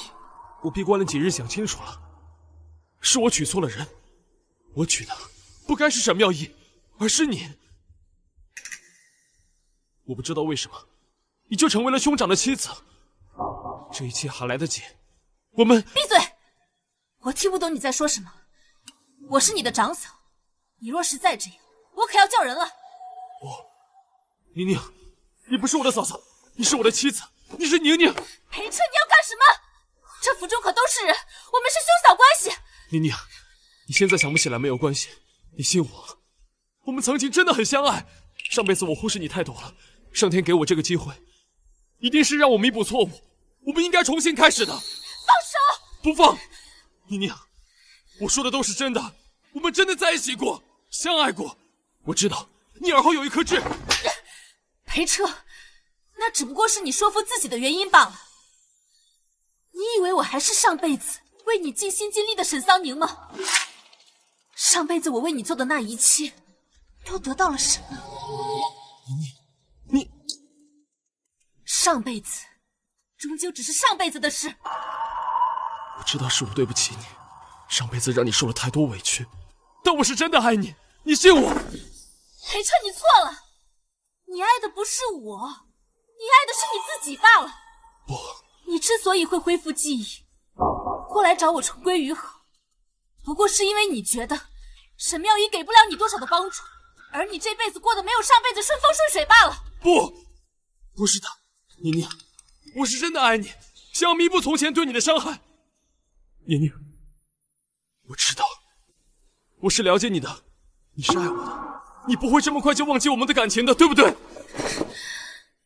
裴彻，上辈子嫁给你是因为所有人都教导我，丈夫是天，夫妻应该荣辱与共。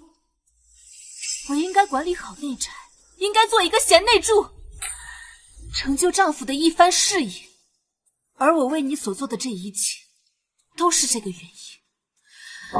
直到我遇到裴如烟，我才知道我跟你之间那根本不是爱。你和我之间的不算爱，那你就认为你和兄长之间是爱吗？裴彻，你听不明白吗？我不爱你，我也不可能跟你重归于好。沈桑宁，你不要太天真了，只有我才是真正爱你的。你以为兄长他真的爱你吗？他心中早就有了别人，他永远不可能爱上你。裴彻，你不要再挑拨离间了。我和夫君的关系很好，也不需要你来指手画脚。请你离开。你放开我！放开我！放开我！你不要以为我在骗你，兄长不爱你的证据就在这里。宁宁，我才是世间最爱你的人，兄长他根本不爱你，你一定是被兄长给骗了。裴彻，你疯了！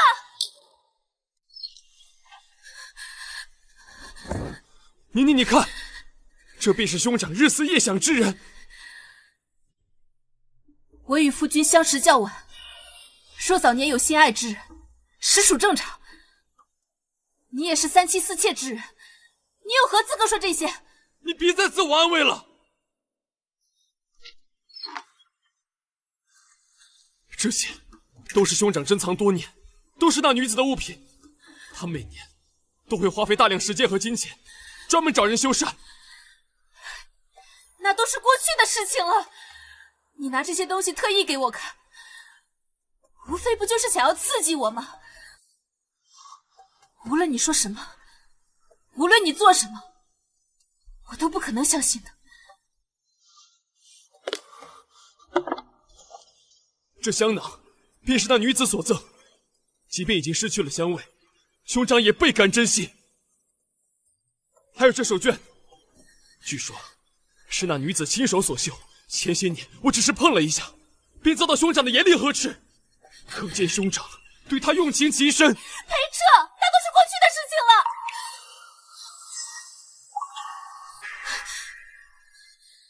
这不是我幼年时在金陵缝制的帕子吗？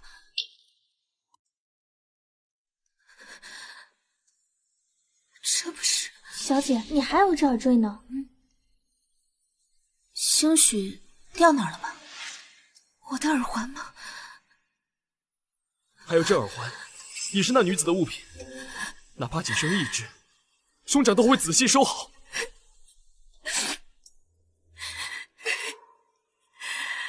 这些都是我的物品。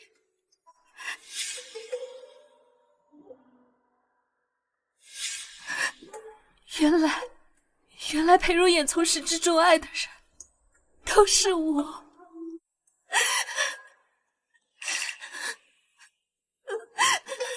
宁宁，对不起，我不是故意的。兄长会收集爱慕女子的物品，以后我也会仔细收集你的东西的。不哭。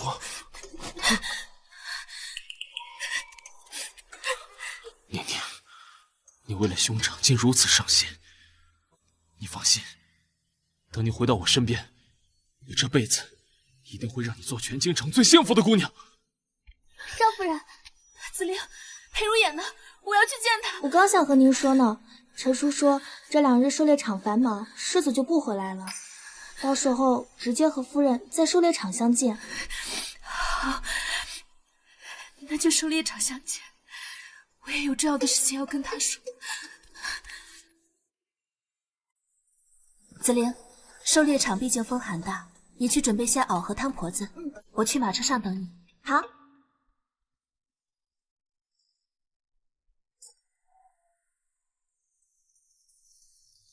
世子夫人对不住，谁让你得罪了人？有人想要你的命！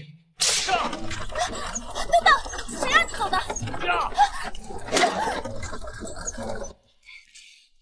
主子，柳夫人说一切顺利。沈桑宁，这次狩猎场你就等着有去无回吧。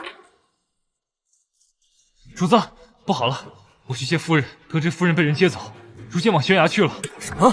珍珠，你去跟少爷说，我有重要的事情，不能参加狩猎了。等狩猎结束后，我主动请罪。刚刚夫人还在呢，怎么一转眼就不见了？你是怎么做守卫的？已经派人快马加鞭通知世子了。怎么回事？你沈桑宁出什么事了？有人冒充马夫，将少夫人带走了。什么？往哪个方向去了？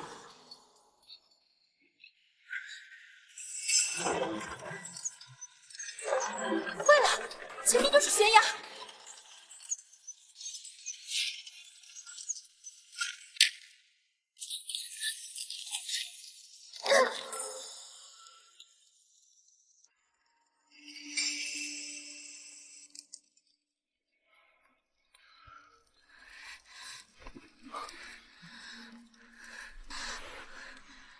夫君，你怎么会在这儿？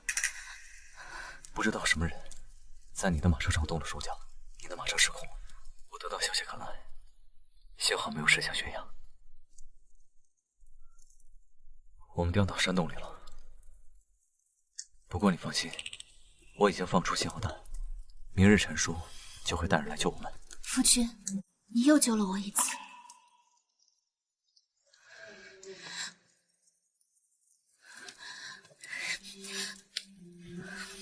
夫人，你这是做什么？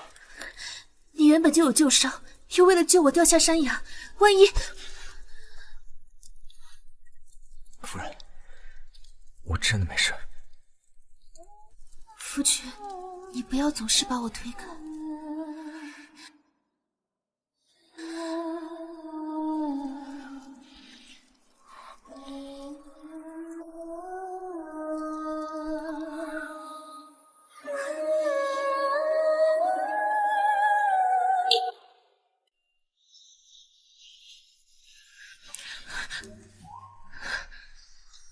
我们不能，这是2个相爱之人才能做的事。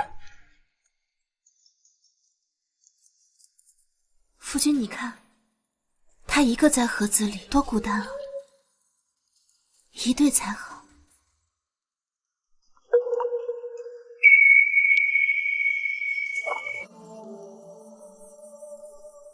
夫人这，夫君，自与你成婚之日起，我便只想着诞下子嗣，以作依靠。后宅中的女人皆知母凭子贵，我亦不能免俗。我原以为与你成婚，即便没有感情，仍可相敬如宾，平淡度日。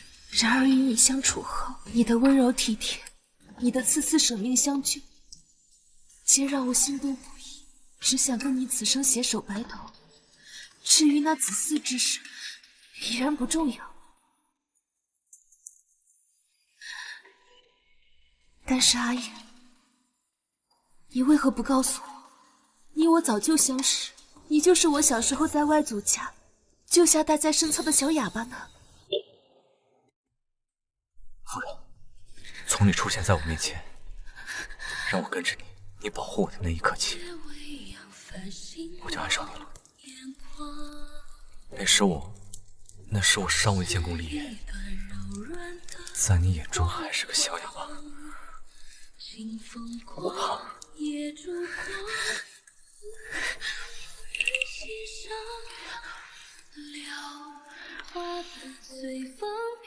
哎呀，我俩是两情相悦，并非你一个人独自暗恋。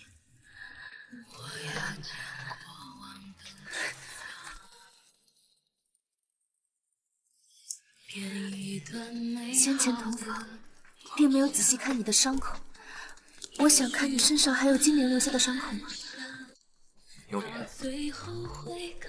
背上没有伤，都治好了。好像我第一次见你被打时，并没有喊疼。我那时候觉得你是个不屈的人，后来才知道你是哑巴。那时你在想什么？就算不是哑巴，也不会好。我要让他们痛。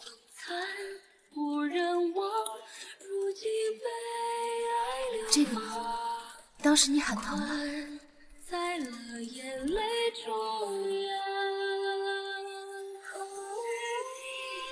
这里疼，我以为你厌恶。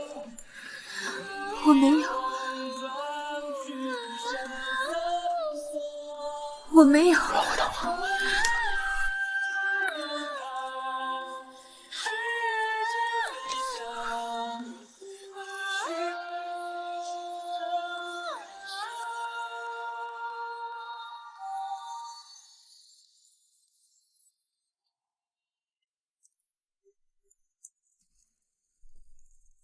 你为什么喊我泱泱啊？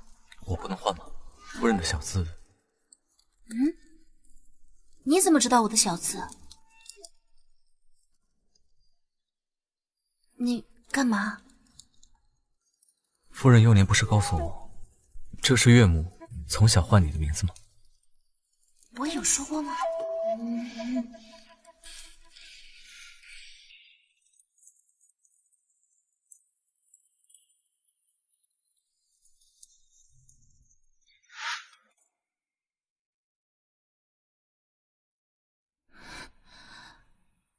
我不是在山洞吗？怎么在新婚夜？这是做梦吗？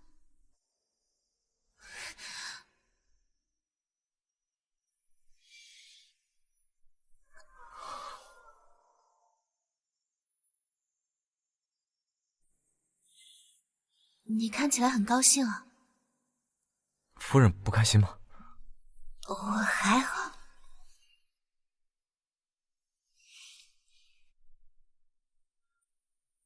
我与夫人只见过寥寥数面，夫人或许不太了解我，但今后我们可以慢慢了解。夫人嫁给我，不用顾虑太多，你想做什么，喜欢做什么，我都不会阻拦。若以后遇到阻碍困难，只管交给我。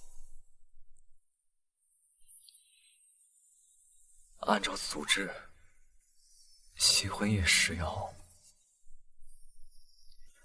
但是你我二人还不相熟，夫人。我愿意。你愿意？那你心悦于我吗？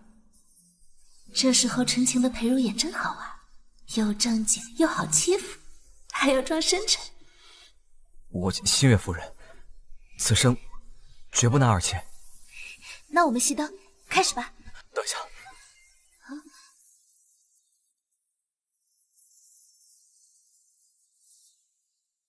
交给小。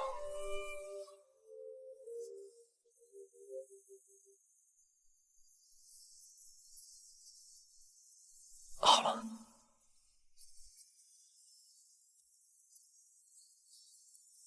你是自己脱，还是我帮你脱？先亲脸。哦，好。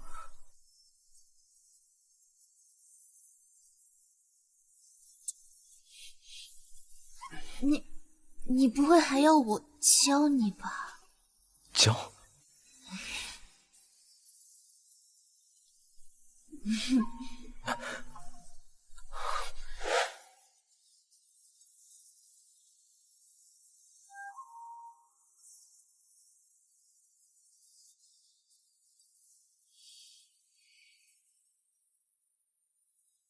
新婚夜，你说你心悦于我，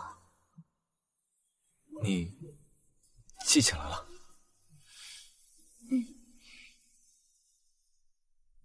世子、夫人，你们是否在洞中？陈叔来了，走。陈叔，昨天那匹马还有那个马夫，立刻派人调查清楚。世子放心，我定会仔细查的。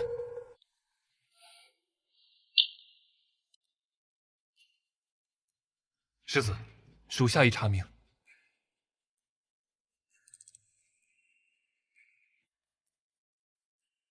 那马夫一经拷打，全都招了。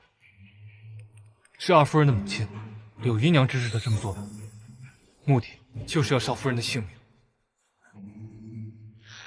这镯子就是从马夫那里搜出来的，说是收买马夫的物品，已确诊是二少夫人的贴身物品。二少夫人谋害世子夫人，证据确凿，目无法纪，押送监牢。是。这二郎多日不来，我得想个办法才行。主子，二公子往这边过来了，肯定是过来找您的。太好了，太好了！素云，快帮我上妆，我要打扮得漂漂亮亮的。好。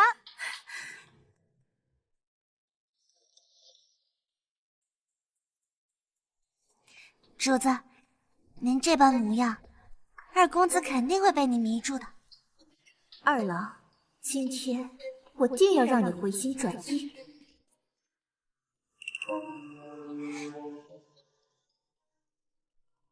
要不是天还没黑透，我还以为我进的是什么秦楼楚馆。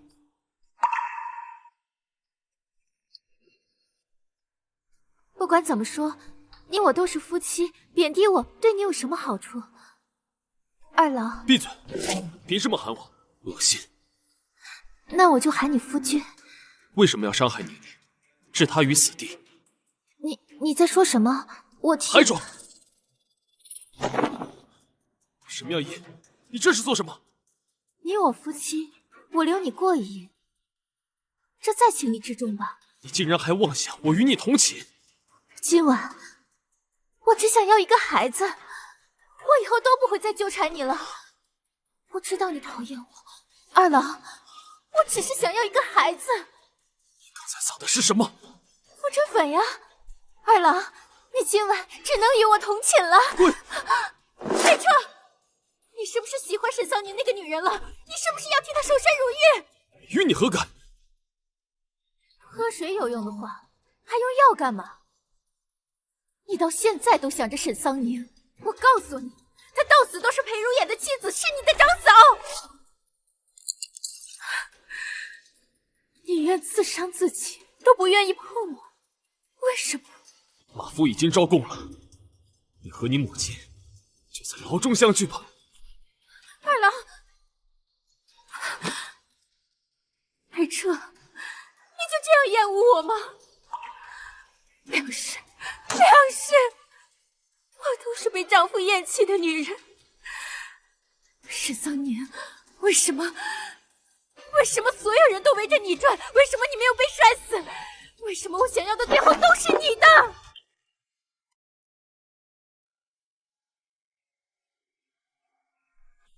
宁宁，你嫁给兄长一定是有难言之隐，我只要看你一眼就好。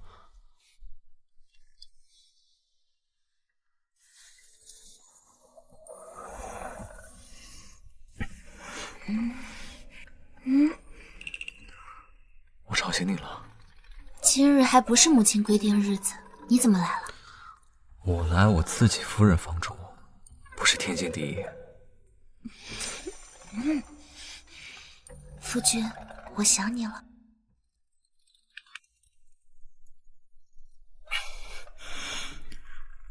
要不，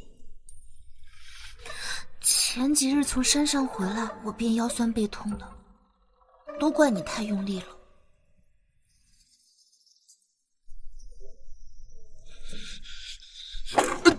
哎，来人！世子，有刺客吗？没有，跪下。裴彻，他有病吧？怎么还敢听强讲？跪下。裴彻，你不打算给我一个解释吗？兄长，不是你想的那样。其实，我是来找你的。你来找我，从门外这样走进来。这是我不对，是我急着见兄长，我怕您不见我。但是兄长放心，我才过来，其实什么也没听见。这就是你给我的解释吗？兄长，我绝对不会乱说的。你怎么回事？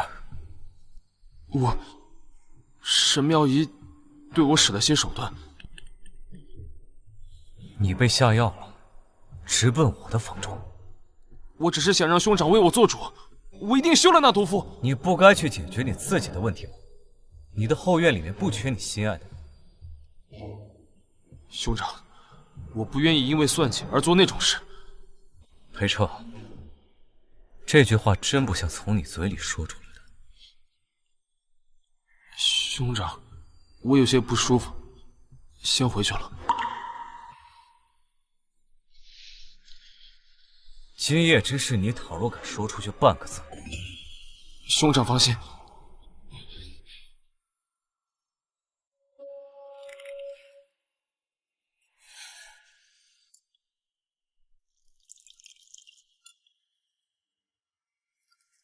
夫君，你喝水吗？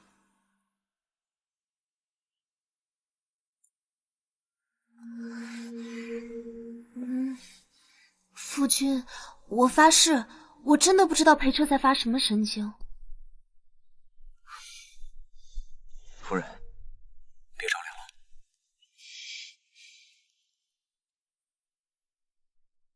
夫人，你这么好，我可舍不得让别人看见一眼。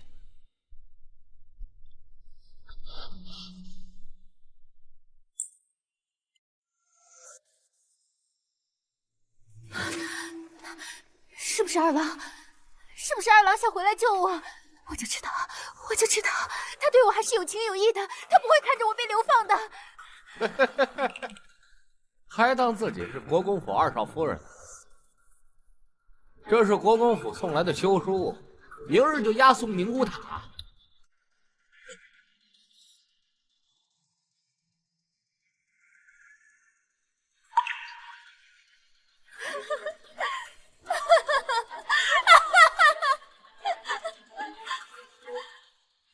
娘，我这两世都做错了吗？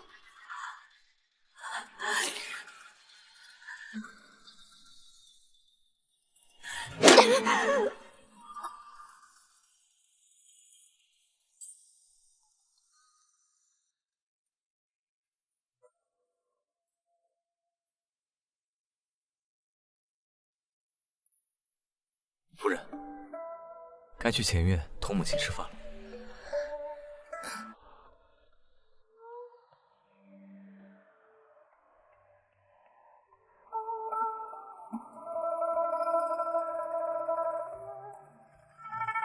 沈妙仪收到裴彻的休书后，就在牢中撞墙自尽了。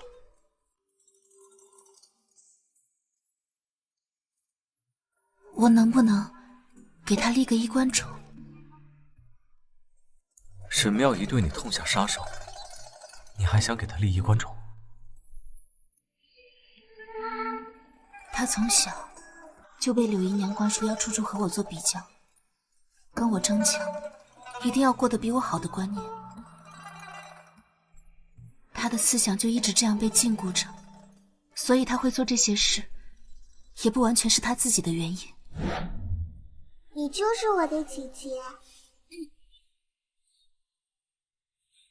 你跟他说那么多做什么？妙妙，你要记住，他是你的敌人，他身上流着商贾的血，是上不了台面的。你只有比他好，娘才能过得好。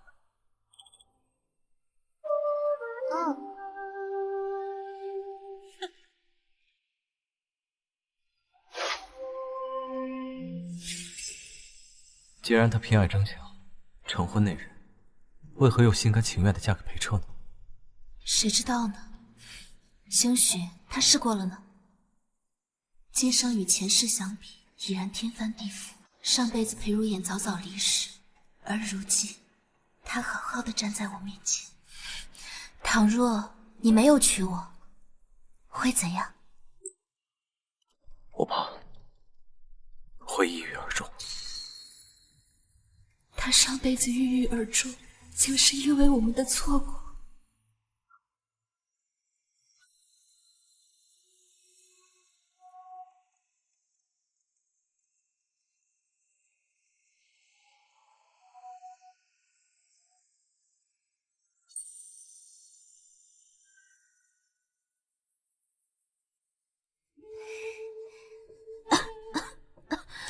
来人，没看见你。嫂嫂冷吗？还不快拿汤婆子来！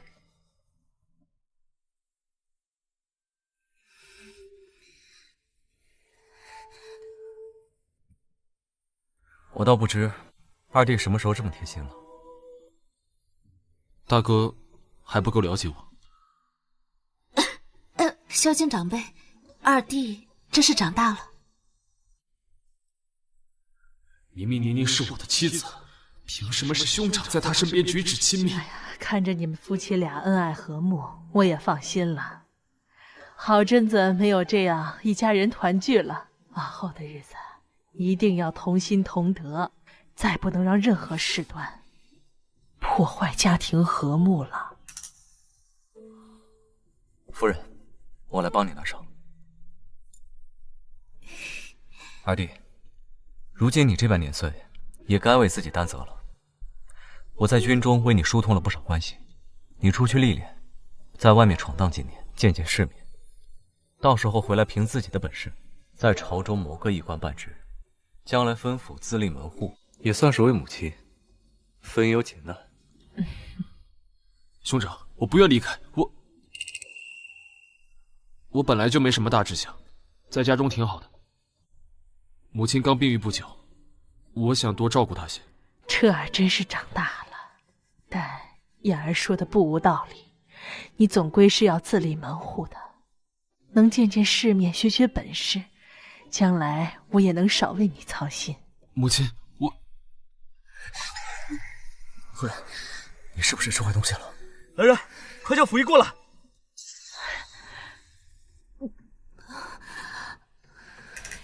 燕儿啊，我看你媳妇儿啊，像是有了身孕了。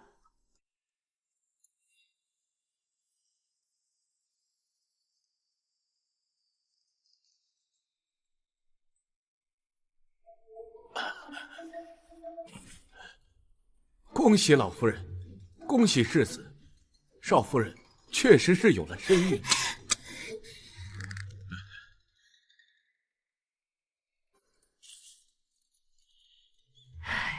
燕儿，你要做父亲了。